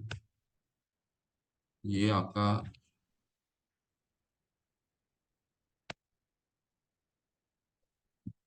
अतः ये आपका जो 14वां अध्याय है, ये यही संपन्न होता है। तो हमने आज की किस चीज का अध्ययन किया, क्या अध्ययन करा, और 14वां अध्याय का मुख्य सार क्या है? मुख्य सार भक्ति की योग्यता, यानी कि किन चीजों को त्यागें और किन चीजों को अपनाएं। ठीक है। क्या भक्ति का भाग नहीं है? वर्णाश्रम भक्ति का भाग नहीं। ठीक है। और क्या भाग नहीं है? ज्ञान भक्ति का भाग नहीं। ठीक है। ज्ञान, त्याग, तप, ये भक्ति का भाग नहीं हो सकता। ठीक है, इसके माध्यम से हम भक्ति तक नहीं पहुंच सकते। हाँ, भक्ति में ये जरूर आते हैं, ठीक है, भक्ति में ये जरूर आते हैं। फिर हमने क्या पढ़ा कि हमें करना क्या है, आचार्य हमारे क्या कहते हैं, अनुकूल है न कृष्णा अनुशीलनम भक्ति उत्तम अनाशक्त विषयान यथारम उपयुंजत निर्बंधे कृष्ण संबंधे युक्त वैराग्यम उच्यते। अनाशक्त विषयान, सभी विषयों को से आशक्त, कौन सा विषय, भौतिक विषय, ठीक है, हम ये अपना मंत्र पढ़ते हैं ना, अनाशक्त विषयान, जो भौतिक विषय से अनासक्ति, अनाशक्त विषयान यथारम उपयुंजता निर्बंध कृष्ण संबंधे, जो भी कृष्ण से संबंधित है, जो कृष्ण को प्रसन्न करता हो, उसको कृष्ण को अर्पित करें। उसको क्या कहते हैं, युक्त वैराग्य, ठीक है, वैराग्य है हमारे लिए, लेकिन भगवान को कोई भी प्रसन्नता करता है तो उसे युक्तम वैराग्य उच्यते। तो भगवान की प्रसन्नता के लिए खाना खाते हैं तो अच्छे अच्छे भोजन को बनाना है, भगवान को अर्पित करके उसको ग्रहण कीजिए। और प्रभुपाद ने कई उदाहरण दिए, परंतु वो अपनी इंद्र तृप्ति के लिए नहीं होना चाहिए, ठीक है, वे अनासक्ति विषयान, अपने विषय से, अपने मोबाइल से, अपने लैपटॉप से, अपने घर के टेलीविजन से, ये अपनी इंद्र तृष्टि के लिए नहीं इस्तेमाल करना है, अपने इंद्र भोग के लिए नहीं, पर वनिस्पत किसके लिए करना है, अगर वो किसी तरह से भगवान की सेवा में अर्पित की जा सके तो उस वो क्या हो जाता है फिर, युक्त वैराग। और कई हमने उदाहरण प्रभुपाद जी ने दिए हैं हमें अपने जीवन से ही। आचार्य क्या करते हैं, यत्तताचरिति श्रेष्ठ तत्त देवे तरो जना सहत प्रमाण कुरुते लोकस्तद अनुवर्तते। अर्जुन को बोलते हैं ना भगवान कि तुम जैसा जैसा आचरण करोगे वैसे वैसे सामान्य पुरुष उसका अनुसरण करेगा। आज तुम युद्ध से विमुख हो रहे हो, कर्तव्य से विमुख हो रहे हो, तो कल कर्तव्य से विमुख हो जाएगा। तो प्रभुपाद जी अपने आचरण से हमें सिखाते हैं कि हवाई जहाज का यूज करना, अगर उसका उपयोग भगवान की सेवा के लिए की जा रही है तो वो युक्त वैराग्य है, अपनी इंद्र भोग के लिए की जा रही है तो वो गलत है। गाड़ी से हम दूसरे जगह जा रहे हैं, भगवान की सेवा के लिए जा रहे हैं, वो युक्त वैराग्य है। अपनी इंद्र तृष्टि के लिए जा रहे हैं, जहां पर पैसे बच सकते हैं तो आप दूसरे मार्ग को अपनाने का प्रयास कीजिए, ठीक है। पैसा हमारा नहीं है, पैसा किसका है, किसके द्वारा है, हम अगले ग्रंथों में पढ़ेंगे, ठीक है। तो ये हमने आज अपने 14वें अध्याय का ये मुख्य उद्देश्य, ठीक है। और अंततः क्या है, भक्ति में कैसे दृढ़ होने का मार्ग भगवान बताते हैं, ये रूप गोस्वामी पाद हमें क्या बताते हैं, 9 मार्ग बताए हैं प्रहलाद महाराज ने। उन 9 मार्गों में से कोई एक मार्ग को हम चुन सकते हैं, ठीक है। श्रवणम कीर्तनम विष्णु स्मरणम पाद सेवनम अर्चनम वंदनम साख्यम दास्यम आत्म निवेदनम, कोई भी एक मार्ग है। और एक मार्ग चुन करके ही आचार्य गण हमारे ने सिखाया है कि वो भगवान के धाम को प्राप्त होते हैं। तो हमने श्रवण के में देखा परीक्षित महाराज, ऐसे कई आचार्यों को देखा, कीर्तन में प्रहलाद महाराज, कीर्तन में सुखमुनि, ठीक है। तो ऐसे हमने कई आचार्यों को देखा। हरे कृष्णा। जगत गुरु श्री प्रभुपाद की जय, रूप गोस्वामी पाद की जय। हरे कृष्ण। किन्हीं का कोई प्रश्न है, कुछ ऐड करना चाहते हैं, कुछ रह गया हो? उर्मी माता, हरे हरे कृष्णा कृष्ण। प्रभु जी। हाँ हाँ, वो प्रभु जी एक बार वो ना नाम अपराध में अर्थ है ना, उसमें भगवान के नाम में अर्थवाद का आरोप करना, वो एक बार वापस बता दीजिए ना, मेरे को थोड़ा भूल गई मैं। अर्थवाद का आरोप करना, अर्थवाद का आरोप करना मतलब कभी भी ये मत बोलिए कि ये एग्जाजरेशन है। एग्जाजरेशन एक अंग्रेजी में शब्द आता है जिसका मतलब ये होता है कि अरे ये तो आचार्यगण बताते हैं कि हरे कृष्ण से मंत्र करने से ये हो जाएगा, ये हो जाएगा, ये हो जाएगा, तो ये अर्थवाद ऐसा कहीं नहीं, ये अपराध है, इस तरह का उपयोग हमें नहीं करना, ठीक है। कि अगर हमारी आचार्य वाणी है कि हमारे जीवन की ये मंत्रों का महामंत्र है, तो हमारा ये प्रूवन फैक्ट है, तो इसे हमें इसको इस तरह से नहीं देखना है कि अरे हमने 6 महीने से हरि मंत्र कर रहे हैं लेकिन हमारे जीवन में तो कोई तब्दीली नहीं आ रही है, ठीक है। तो ये लग रहा आचार्यगण कुछ ज्यादा बढ़ा चढ़ा करके बोल रहे हैं।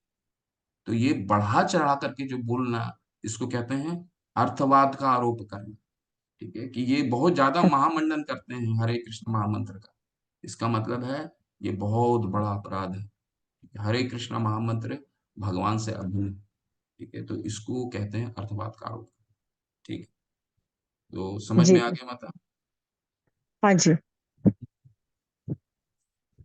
हरी हरी। और किन्हीं का कोई प्रश्न है?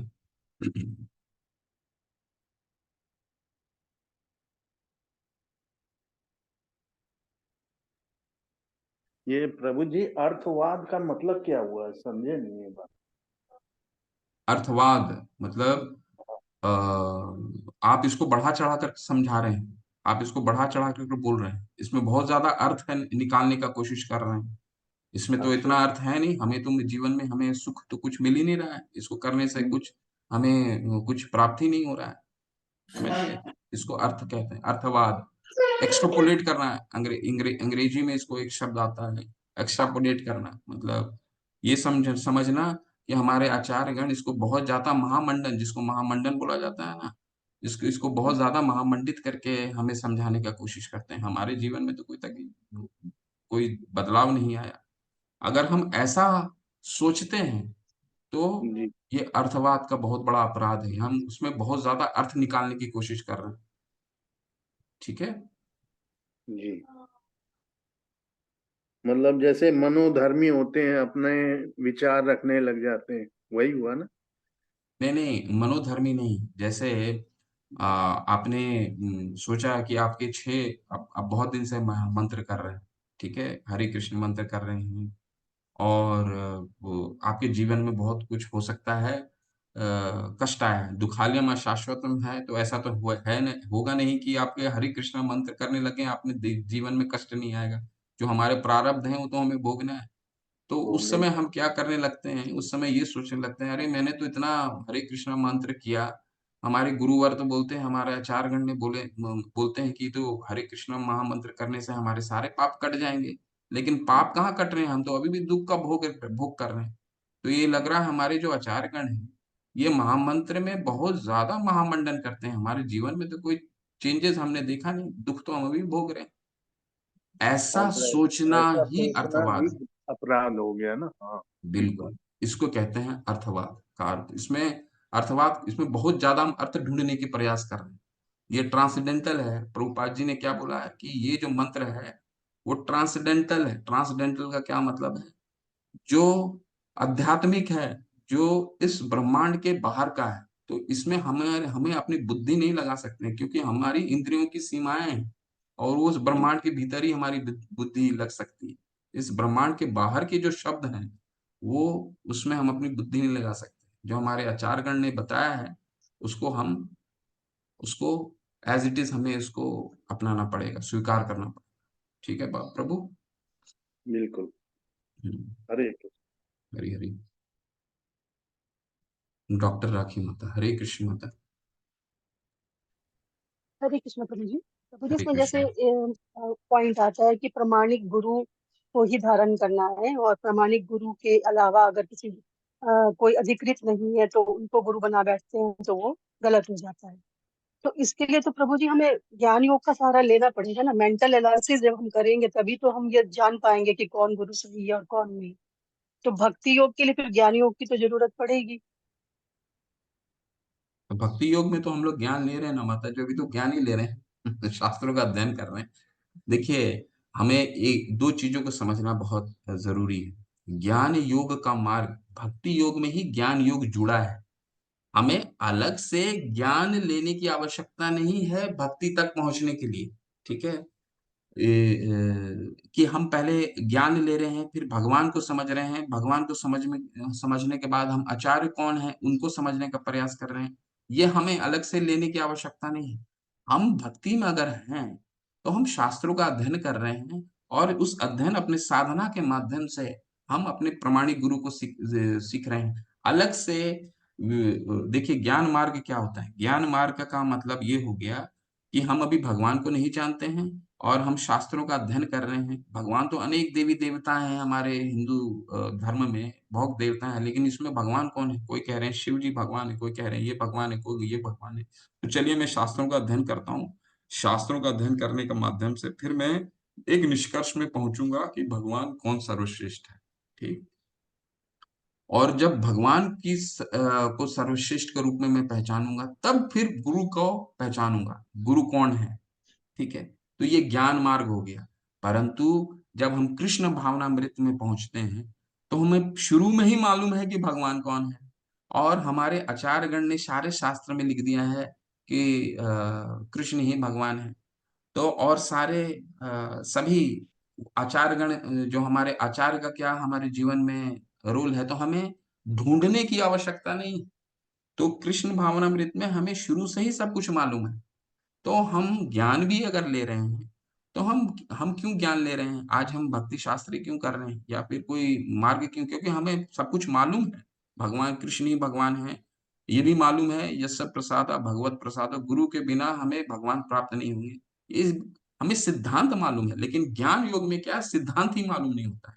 शास्त्रों का अध्ययन करते हैं सिद्धांत मालूम करने के लिए। सिद्धांत मालूम करते हैं तब सिद्धांत का उद्देश्य को समझते हैं। यहाँ सिद्धांत मालूम है, आप सब कुछ मालूम है, बस प्रोसेस फॉलो करना है, साधना करना है।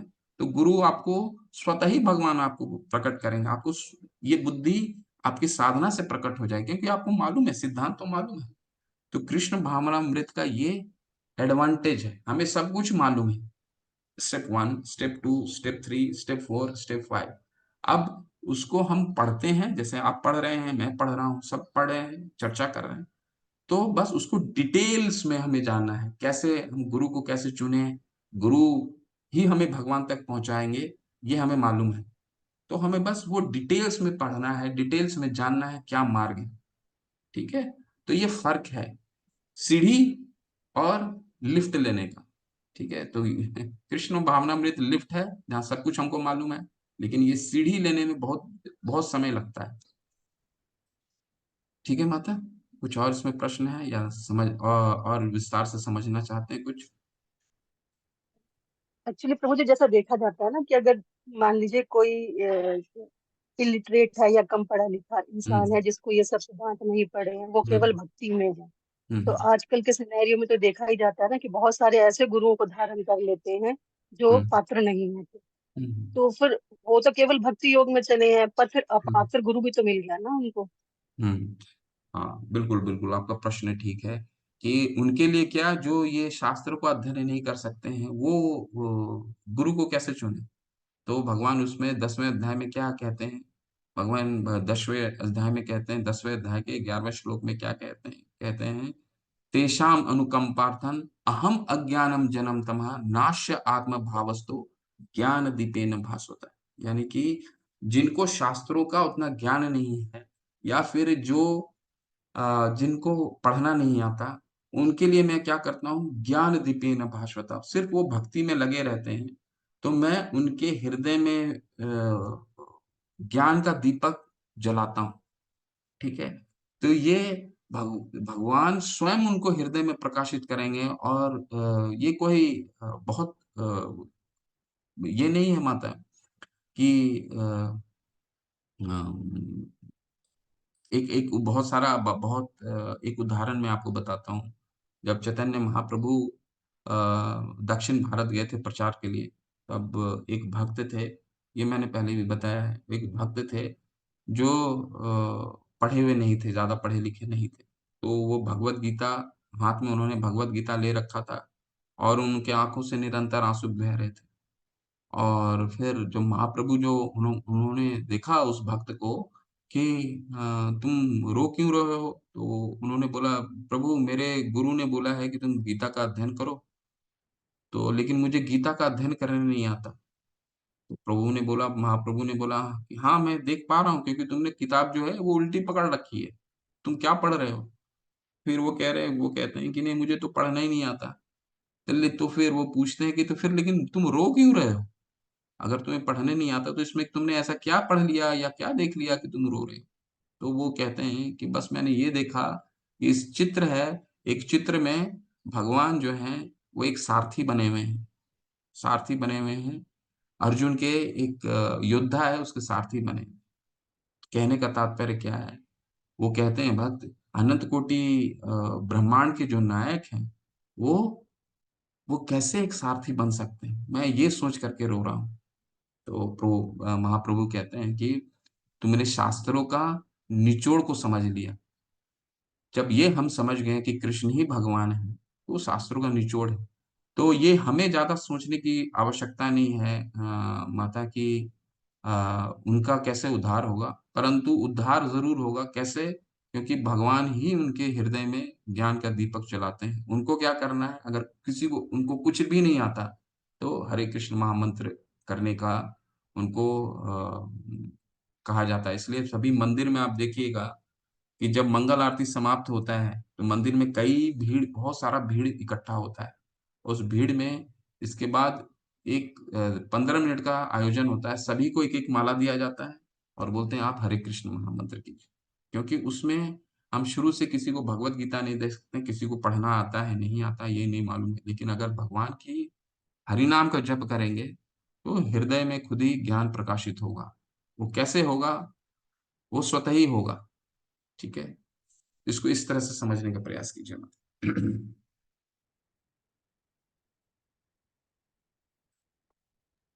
जी प्रभु जी, धन्यवाद। हरि हरि।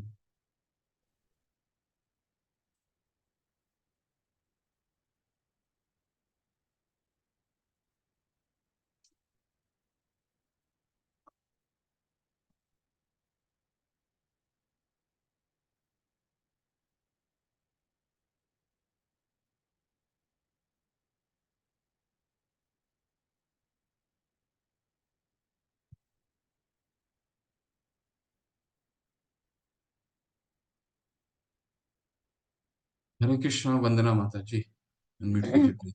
हरे कृष्ण प्रभु जी, दंडवत प्रणाम।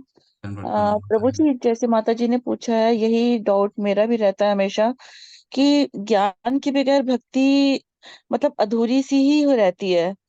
ठीक है, हम्म भक्ति मतलब हम लोग समझते हैं कि भक्ति जरूरी है, भक्ति कर रहे हैं, लेकिन हम्म जैसे चैतन्य महाप्रभु के बारे में जैसे हमने कभी सुना ही नहीं था, पता ही नहीं था चैतन्य महा, जब तक हम भक्ति यहाँ पे आपके इस्कॉन से नहीं जुड़े थे।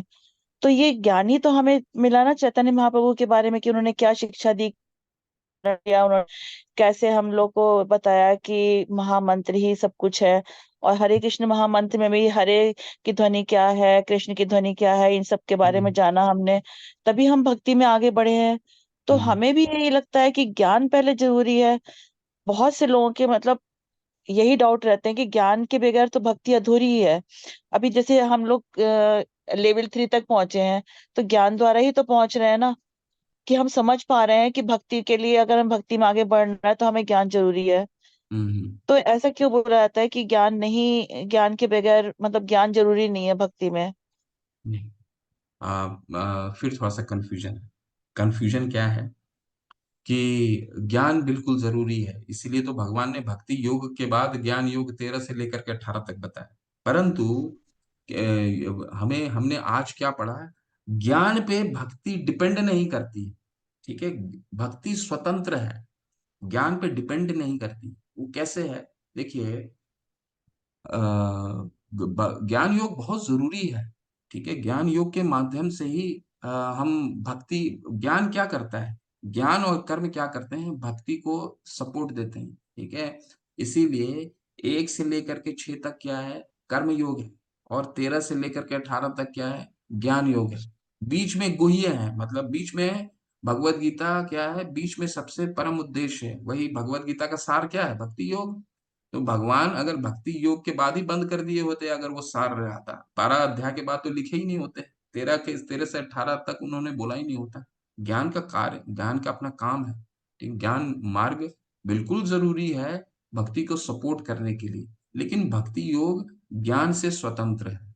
ठीक है, इसको कैसे समझने का दोबारा प्रयास करता हूँ। एक बहुत ही छोटा सा उदाहरण देता हूँ आपको।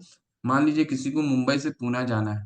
ठीक है, मुंबई से पुणे जाने का उद्देश्य उसको पता चल गया। उद्देश्य तो है मुझे पुणे पहुंचना है मुंबई से।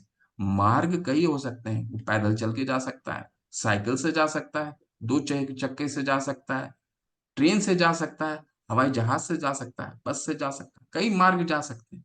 लेकिन ज्ञान क्या करता है? हमें सही मार्ग दिखाता है ताकि हम उस उद्देश्य तक पहुंच सके। उद्देश्य तो हम पता चल गया, भक्ति योग उद्देश्य मुंबई से पुणे जाना है, ये उद्देश्य पता चल गया। लेकिन वो ज्ञान योग 13 से 18 हम पढ़ते हैं तो हमें ये पता चलता है कि मार्ग कौन सा हमें चुनना है, किन किन चीजों को अपनाना है, किन किन चीजों को छोड़ना है। ठीक है, तो ज्ञान का रोल बहुत है, ज्ञान सपोर्ट करता है। आज की चर्चा क्या थी? आज की चर्चा ये थी कि भक्ति योग जो है ज्ञान से स्वतंत्र है। कोई अगर भक्ति योग में दृढ़ हो जाता है और वो ज्ञान उसके पास वो ज्ञान नहीं लिया है, फिर भी वो भगवान का भक्त, ऐसा नहीं कि भगवान उसको कहेंगे कि तुम, अरे तुमने गीता को क्यों नहीं पढ़ा, तुमने श्रीमद् भागवतम क्यों नहीं पढ़ा, तुम बिना पढ़े तुम मेरे पास कैसे चले आए। ये नहीं है।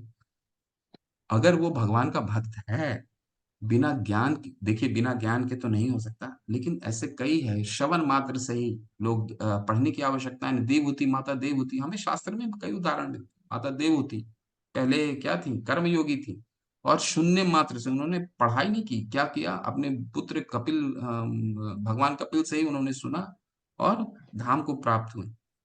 तो कहने का मतलब ये है, ज्ञान बिल्कुल महत्वपूर्ण है, कर्म बिल्कुल महत्वपूर्ण है, परंतु भक्ति इन दोनों से स्वतंत्र है। ठीक है, भक्ति हम करते हैं तो कर्म खुद ही इसमें आ जाता है, ज्ञान खुद ही इसमें आ जाता है। हम ज्ञान शुरू से अगर लेना शुरू करें तो ज्ञान हमें, देखिए जो आज हमने पढ़ा है, वो क्या पढ़ा कि ज्ञान जो है, जो मैंने आपको समझाया कि सीढ़ी, जो योग सीढ़ी मार्ग है, उसमें ज्ञान योगियों में क्या होता है, हम क्या कंफ्यूज कर रहे हैं? हम ये कंफ्यूज कर रहे हैं कृष्ण भावनामृत में ज्ञान और जो ज्ञान योगी, ज्ञान मार्गी है। ज्ञान मार्गी में क्या होता है, वो भगवान को ढूंढने का प्रयास करते हैं शास्त्रों में, लेकिन हमें तो मालूम है ना शास्त्र में भगवान कौन है। तो उनके मार्ग में और हमारे ज्ञान के मार्ग में अंतर है। तो ये उस ज्ञान मार्ग की बात हो रही है जिनको भगवान के बारे में पता ही नहीं। तो यहाँ तो हमें शुरू से ही पता है कि कृष्ण भगवान है, और उनको और जानने के लिए आप, हम कोर्स क्यों करते हैं? हम और जानना चाहते हैं भगवान के बारे में, भगवान के सिद्धांत, आचार्यों के सिद्धांत के बारे में, ताकि हम अपनी भक्ति में दृढ़ हो सके। हमें तो मालूम चल गया है डे वन से ही कि कृष्ण ही भगवान है। ठीक है, तो ज्ञान बहुत जरूरी है माता जी। ज्ञान, लेकिन ज्ञान क्या है? सपोर्टिंग फंक्शन है। कर्म क्या है? Support function. भक्ति मुख्य है, मुख्य है, और ये दोनों क्या है? गौण है, इनको सपोर्ट करने का काम।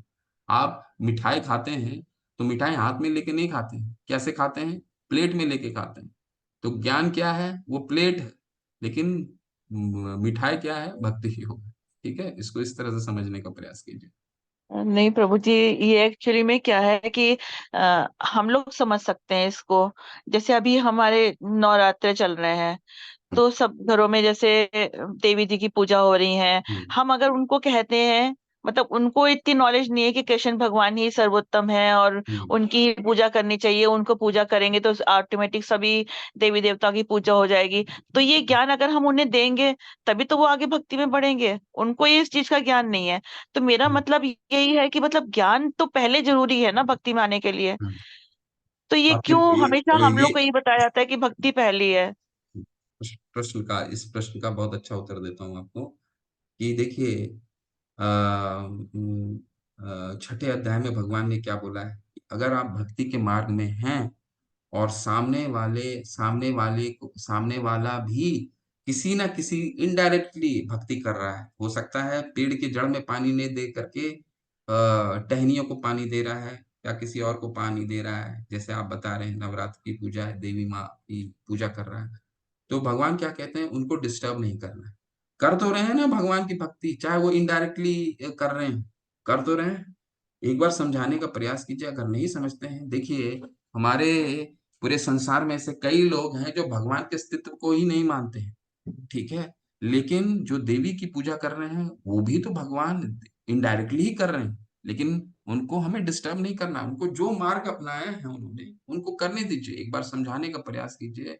श्रद्धा विकसित होगा तो स्वतः ही किसी चीज को भक्ति, छठा अध्याय में भगवान ने बताया है कि अगर आप भक्ति योग में पहुंचते हैं, खुद भक्त हैं, समझाइए। लेकिन अगर वो नहीं समझते हैं तो उनको डिस्टर्ब भी नहीं करना। अगर देवी की पूजा कर रहे हैं तो उनको करने दीजिए। तो इनडायरेक्टली वो पहुंचेंगे, आज नहीं तो कल वो पहुंचेंगे। लेकिन अगर नहीं समझते हैं तो उनको डिस्टर्ब करने की आवश्यकता नहीं। ठीक है, तो ये हमारे लिए बहुत जरूरी है। पहले खुद हमें खुद पहले सिद्धांत, ज्ञान जरूरी है माता, बिल्कुल जरूरी है, ज्ञान के बिना तो हम आगे बढ़ ही नहीं सकते। परंतु कॉन्सेप्ट ये है कि कर्म योग और ज्ञान योग ये स्वतंत्र है भक्ति योग से। ठीक है, तो ये भक्ति जो है इस पे डिपेंड नहीं करती। ज्ञान में कि कोई व्यक्ति कर्म के द्वारा ही कर्म करता रहेगा, कर्म करता रहेगा, जैसे वर्णाश्रम धर्म का हमने आज चर्चा किया, ठीक है, या फिर ज्ञान का चर्चा किया, तो ये भक्ति इस पे डिपेंड नहीं करती। परंतु सपोर्ट करने के लिए, जैसे आप कह रहे हैं कि ज्ञान इनके लिए जरूरी है, बिल्कुल जरूरी है। परंतु इनको एक चीज तो मालूम है कि देवता जो हैं वो देवी माँ को भगवान के रूप में पूज रहे हैं, कोई बात नहीं, वो इनडायरेक्टली भगवान के जड़ में पानी जा रहा है। ठीक है, तो उनको डिस्टर्ब नहीं करना, उनको करने दीजिए जो कर रहे हैं। ठीक, ऐसा समझने का प्रयास कीजिए। तो माता और ठीक है कुछ प्रश्न प्रभु है? जी। नहीं नहीं, ठीक है प्रभु जी, थैंक यू प्रभु जी, हरे कृष्णा। हरि हरि, प्रवेश प्रभु, हरे कृष्ण प्रभु। हरे कृष्ण प्रभु जी, दंडोत प्रणाम। कन्नड़ प्रभु, हरे कृष्ण। प्रभु जी एक बात पूछनी है, जैसे कोई भी जीवात्मा भगवान का सेवक तो रहती ही रहती है, और उसके अलावा उसका जैसे कुछ होती है, मतलब उसका इंटरेस्ट होता है, जैसे सुबह उठ के पौधों को सफाई करना, उनके पत्ते झड़े हो साफ करना, उनको पानी देना, जल देना, जैसे कोई भी जानवर घर में आसपास आता है, कुत्ते बिल्ली, उनको खिलाना पिलाना, ये उसके पुराने प्रारब्ध होते हैं प्रभु जी, या मतलब उनका इंटरेस्ट ऐसा क्यों होता है? कई लोगों की इच्छा होती है कि उनको मारा जाए, और उनकी इच्छा होती है कि उनको खिलाया जाए, ये पुराने प्रारब्ध होते हैं या क्या होता है प्रभु जी? प्रारब्ध होते हैं बात प्रभु, हम जो भी कर्म करते हैं। एक तो इंसान एक तो जीवात्मा बोलती है कि घर में पौधे ही नहीं चाहिए क्योंकि इससे पत्ते आते हैं, और एक जीवात्मा ऐसी होती है कि वो कहती है कि पौधों के पत्ते झड़ने को साफ किया जाए, उनके अच्छी तरह खाद दी जाए, पानी दिया जाए, तो वो मतलब अच्छा लगता है, और एक को अच्छा नहीं लगता है। ये सब पुराने प्रारब्ध है ना प्रभु जी? बिल्कुल बिल्कुल बिल्कुल, जो जो भी हम कर्म कर रहे हैं अभी, तो हम अपनी प्रारब्ध से ही कर रहे हैं, उसमें कोई बिल्कुल दोष डाउट ही नहीं। कुछ भी करते हैं हम, वो सब प्रारब्ध में, हमारे प्रारब्ध होते हैं। प्रभु जी जो पौधों के पार्षद की सेवा करने का भक्ति के साथ साथ, तो ये मतलब पौधों से कुछ पुराने जुड़े होता होता है कर्म, या कुछ ऐसा कुछ नहीं है? ये देखिए, क्योंकि इतना डिटेल में तो वो भी तो समझना बहुत वो भी मुश्किल है। प्रभु जी वो भी तो जीवात्मा है ना? देखिए, जो करुणा भाव है, देखिए पौधा हो गया, पौधों पे या जीव पे या पशु पे जो करुणा होता है, किसी में आप कहना चाहते हैं किसी में बहुत करुणा होता है, किसी में बिल्कुल करुणा होता ही नहीं है। ये जानवरों से, जानवरों की तरह उसको कुछ भी मार देते हैं, पत्थर से मार देते हैं, डंडे से मार देते हैं। पौधों से कोई लगाव नहीं है, और किसी में बहुत विशेष हम्म। लगाव दिखता है, करुणा होता है। तो ये जो करुणा का जो भाव है, ये तो प्रारब्ध से ही विकसित होता है प्रभु, और इसमें कोई दूसरा कारण ही नहीं है। ठीक है, प्रारब्ध बिल्कुल प्रारब्ध से होता है। ठीक है प्रभु। ठीक है प्रभु जी, धन्यवाद। रश्मिता माता जी का क्या है प्रश्न? भक्ति में दृढ़ होने से ज्ञान स्वच्छ हो जाते हैं, स्वच्छ स्वच्छ हो जाते हैं। भक्ति में दृढ़ होने से ज्ञान स्वच्छ हो जाते हैं। बिल्कुल बिल्कुल, भक्ति में दृढ़ होने से आपका जो ज्ञान है, उसमें आपका ज्ञान शुद्ध हो जाता है। परंतु आप ज्ञान मार्ग से भक्ति भक्ति में जाइएगा, तो वहां पर बहुत टाइम लग जाएगा, बहुत समय लग जाएगा। बहुनाम जन्म नामन्ते ज्ञानवान मां प्रपद्यते वासुदेव सर्मिति, स महात्मा पहुंचेगा, बहुत टाइम लगेगा पहुंचते पहुंचते। लेकिन टॉप डाउन अप्रोच कीजिएगा, डाउन अप कीजिएगा, तो बहुत समय लगेगा। कर्म कर रहे हैं, ज्ञान लिए हैं, भक्ति, लेकिन भक्ति करते हुए आप ज्ञान ले रहे हैं, तो आप बहुत जल्दी, देखिए 2 साल में ही आप, कई लोग चैंटिंग करने लग गए। क्यों चैंटिंग करने लग गए? ठीक है, क्योंकि समझ गए ना भगवान कृष्ण ही भगवान है, समझ गए। तो ये क्या है, हम भक्ति में ज्ञान ले रहे हैं, भक्ति में सब कुछ इंक्लूडेड है, ज्ञान भी इंक्लूडेड है, कर्म भी इंक्लूडेड है। ठीक है, लेकिन हमें नीचे से ऊपर जाने की आवश्यकता नहीं कि पहले हम कर्म करेंगे, कर्म से फिर भगवान को समझेंगे, हमारी आस्था बढ़ेगी, तो हम फिर ज्ञान लेंगे, फिर शास्त्र को पढ़ेंगे, फिर वो सोचेंगे शिव भगवान है, दुर्गा माँ भगवान है, या कृष्ण भगवान है, या राम भगवान है, या सब इतने हैं में है कौन, कौन है कुरान में जो दिया गया है वो कौन भगवान है, मोहम्मद कौन है, जीसस क्राइस्ट कौन है। तो हमने बाइबल भी पढ़ लिया, कुरान भी पढ़ लिया, भगवत गीता भी पढ़ लिया। इतने पढ़ने के बाद हमें पता चला कि हम कृष्ण ही भगवान है। फिर हम उनका ध्यान करने के लिए ध्यान योग करते हैं और फिर भक्ति तक पहुंचते हैं। तो ये मार्ग अपनाने की आवश्यकता नहीं है। कृष्ण भावनामृत हमारा कहाँ कंफ्यूजन हो रहा है, कंफ्यूजन यहाँ हो रहा है कि हमें कृष्ण को जानने के लिए ज्ञान लेने की आवश्यकता है। तो प्रभु आप ज्ञान को अलग क्यों बता रहे हैं? तो ज्ञान अलग नहीं बता रहे हैं। ज्ञान योग जो है वो बिल्कुल ज्ञान मार्गी का रोल ही, वो उनको पता ही नहीं होता भगवान कौन है। तो वो शास्त्र पढ़ते हैं, सब तरह का शास्त्र पढ़ लेते हैं, बाइबल भी पढ़ लेते हैं, कुरान भी पढ़ लेते हैं, लेकिन यहाँ तो हम क्या कर रहे हैं, भगवत गीता पढ़ रहे हैं। हमको शुरू से ही मालूम है, हमें बाइबल पढ़ने की आवश्यकता नहीं। हमको ये भी मालूम है कि जीसस कौन है, जीसस है भगवान के मैसेंजर हैं, तो वो भी भगवान के दूत हैं। ठीक। रश्मिता समंतरे माता जी, प्रश्न कीजिए माता, अंतिम प्रश्न ले रहे हैं, फिर पूछिए पूछिए। हरे कृष्ण प्रभु जी। हम मैंने मेरे ख्याल से हम ऐसे बोल रहे थे कि इसलिए भगवान भक्ति योग के बाद ज्ञान योग को इसलिए रखे हैं क्योंकि जब तक एक भक्त में भक्ति का उदय नहीं होता है वो ज्ञान को धारण नहीं कर सकता है, समझ नहीं सकता है ठीक ठीक से। इसीलिए बिल्कुल भक्ति होने के बाद ही ज्ञान हो सकता है, ज्ञान के बाद कभी भक्ति नहीं होगा। ज्ञान होने भक्ति होने से निर्मल शुद्ध होगा, वो पात्र में तभी डाला जा सकता है, वो ज्ञान हरी हरी, को बिल्कुल धारण बिल्कुल कर सकता है, फिर वो बिल्कुल। उसको आत्मसात कर सकता है, तभी वो ज्ञान संपूर्ण होता है। इसीलिए भक्ति योग के बाद ही ज्ञान योग को भगवान कृष्ण बोल रहे हैं। मैंने मेरे थोड़ा सा सर्वबुद्धि से एकदम मैंने एकदम सोचा। माता, हरी हरी, बिल्कुल ठीक बोला आपने। हमको ऐसा नहीं कि 16 अध्याय में भगवान ने क्या बोलते हैं, 17वें अध्याय में क्या बोलते हैं, बोलते हैं कि क्या खाना चाहिए आदमी को, सतोगुण में खाना खाना चाहिए, रजोगुण में क्या खाना होता है, तमोगुण में क्या खाना होता है। ठीक है। फिर सतोगुण व्यक्ति क्या कैसा आता है, तत्र सत्व निर्मलत्वात् प्रकाश काम अनामयम् सुख संगेन बदनाति ज्ञान संगेन चानघ। तो ये सत्वगुण के लक्षण हैं। तो वो पहले अपने आप को सत्वगुण में विकसित करेगा, पहले अच्छा अच्छा खाना खाएगा, भगवान को अर्पित करेगा। उसको ऐसा लगेगा कि पहले हम ये सब चीज करते हैं तब भगवान के बारे में तब पता, शायद भगवान हमें मिल जाए। तो भगवान इसीलिए ज्ञान योग को भक्ति योग के बाद रखे हैं कि पहले इनको पता चल जाए कि भक्ति क्या है, और जब पता चल जाएगा भक्ति क्या है तब वो मार्ग को फॉलो करेंगे, किस चीज को खाना है, किस चीज को अपनाना है, गुणों को पार करना है। 14 अध्याय में भगवान कहते हैं ना कि मेरे तक पहुंचने के लिए गुणों को पार करना पड़ेगा। ऐसा नहीं है कि रिवर्स है, गुणों को पार कीजिएगा तब भगवान तक पहुंचेगा, नहीं।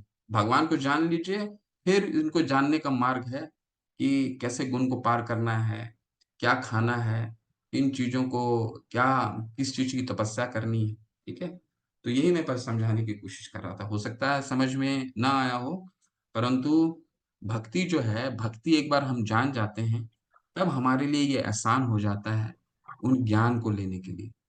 ठीक है, तब और ताकि भक्ति में दृढ़ हो सके। गोपी उसका बेस्ट एग्जाम्पल है। जैसे कि गोपी लोग इतना भक्ति में लीन थे कि उद्धव जी को भी ज्ञान मिल गया कि हमसे एक क्षण के लिए भी वो हम कृष्ण जो है हमारे चित्त से मन से एक क्षण के लिए भी वो दूर नहीं हो पाते। तो ये ज्ञान तो गोपियों ने उद्धव जी को दिया। तो इसीलिए गोपियों का तो ज्ञान लेके भक्ति नहीं थे, वो अपने आप वो प्रस्फुटित हो गया था ज्ञान, उसमें उतना ज्ञान हो गया था कि गोपियों से उद्धव जी को ज्ञान लेना। हरि बोल माता, बिल्कुल वो बहुत सटीक उदाहरण आपने दिया।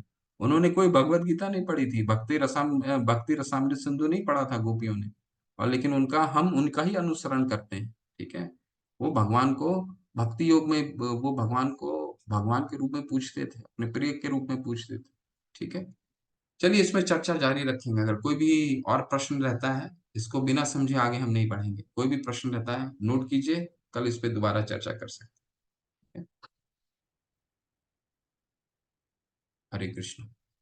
चलिए चलते हैं। वांछा कल्पतरुभ्यश्च कृपा सिंधुभ्येव च पतितानां पावनेभ्यो वैष्णवेभ्यो नमो नमः। अनंत कोटि वैष्णव वृंद की जय, शील प्रभुपाद की जय, नामाचार्य हरिदास ठाकुर की जय, रूप गोस्वामी पाद की जय।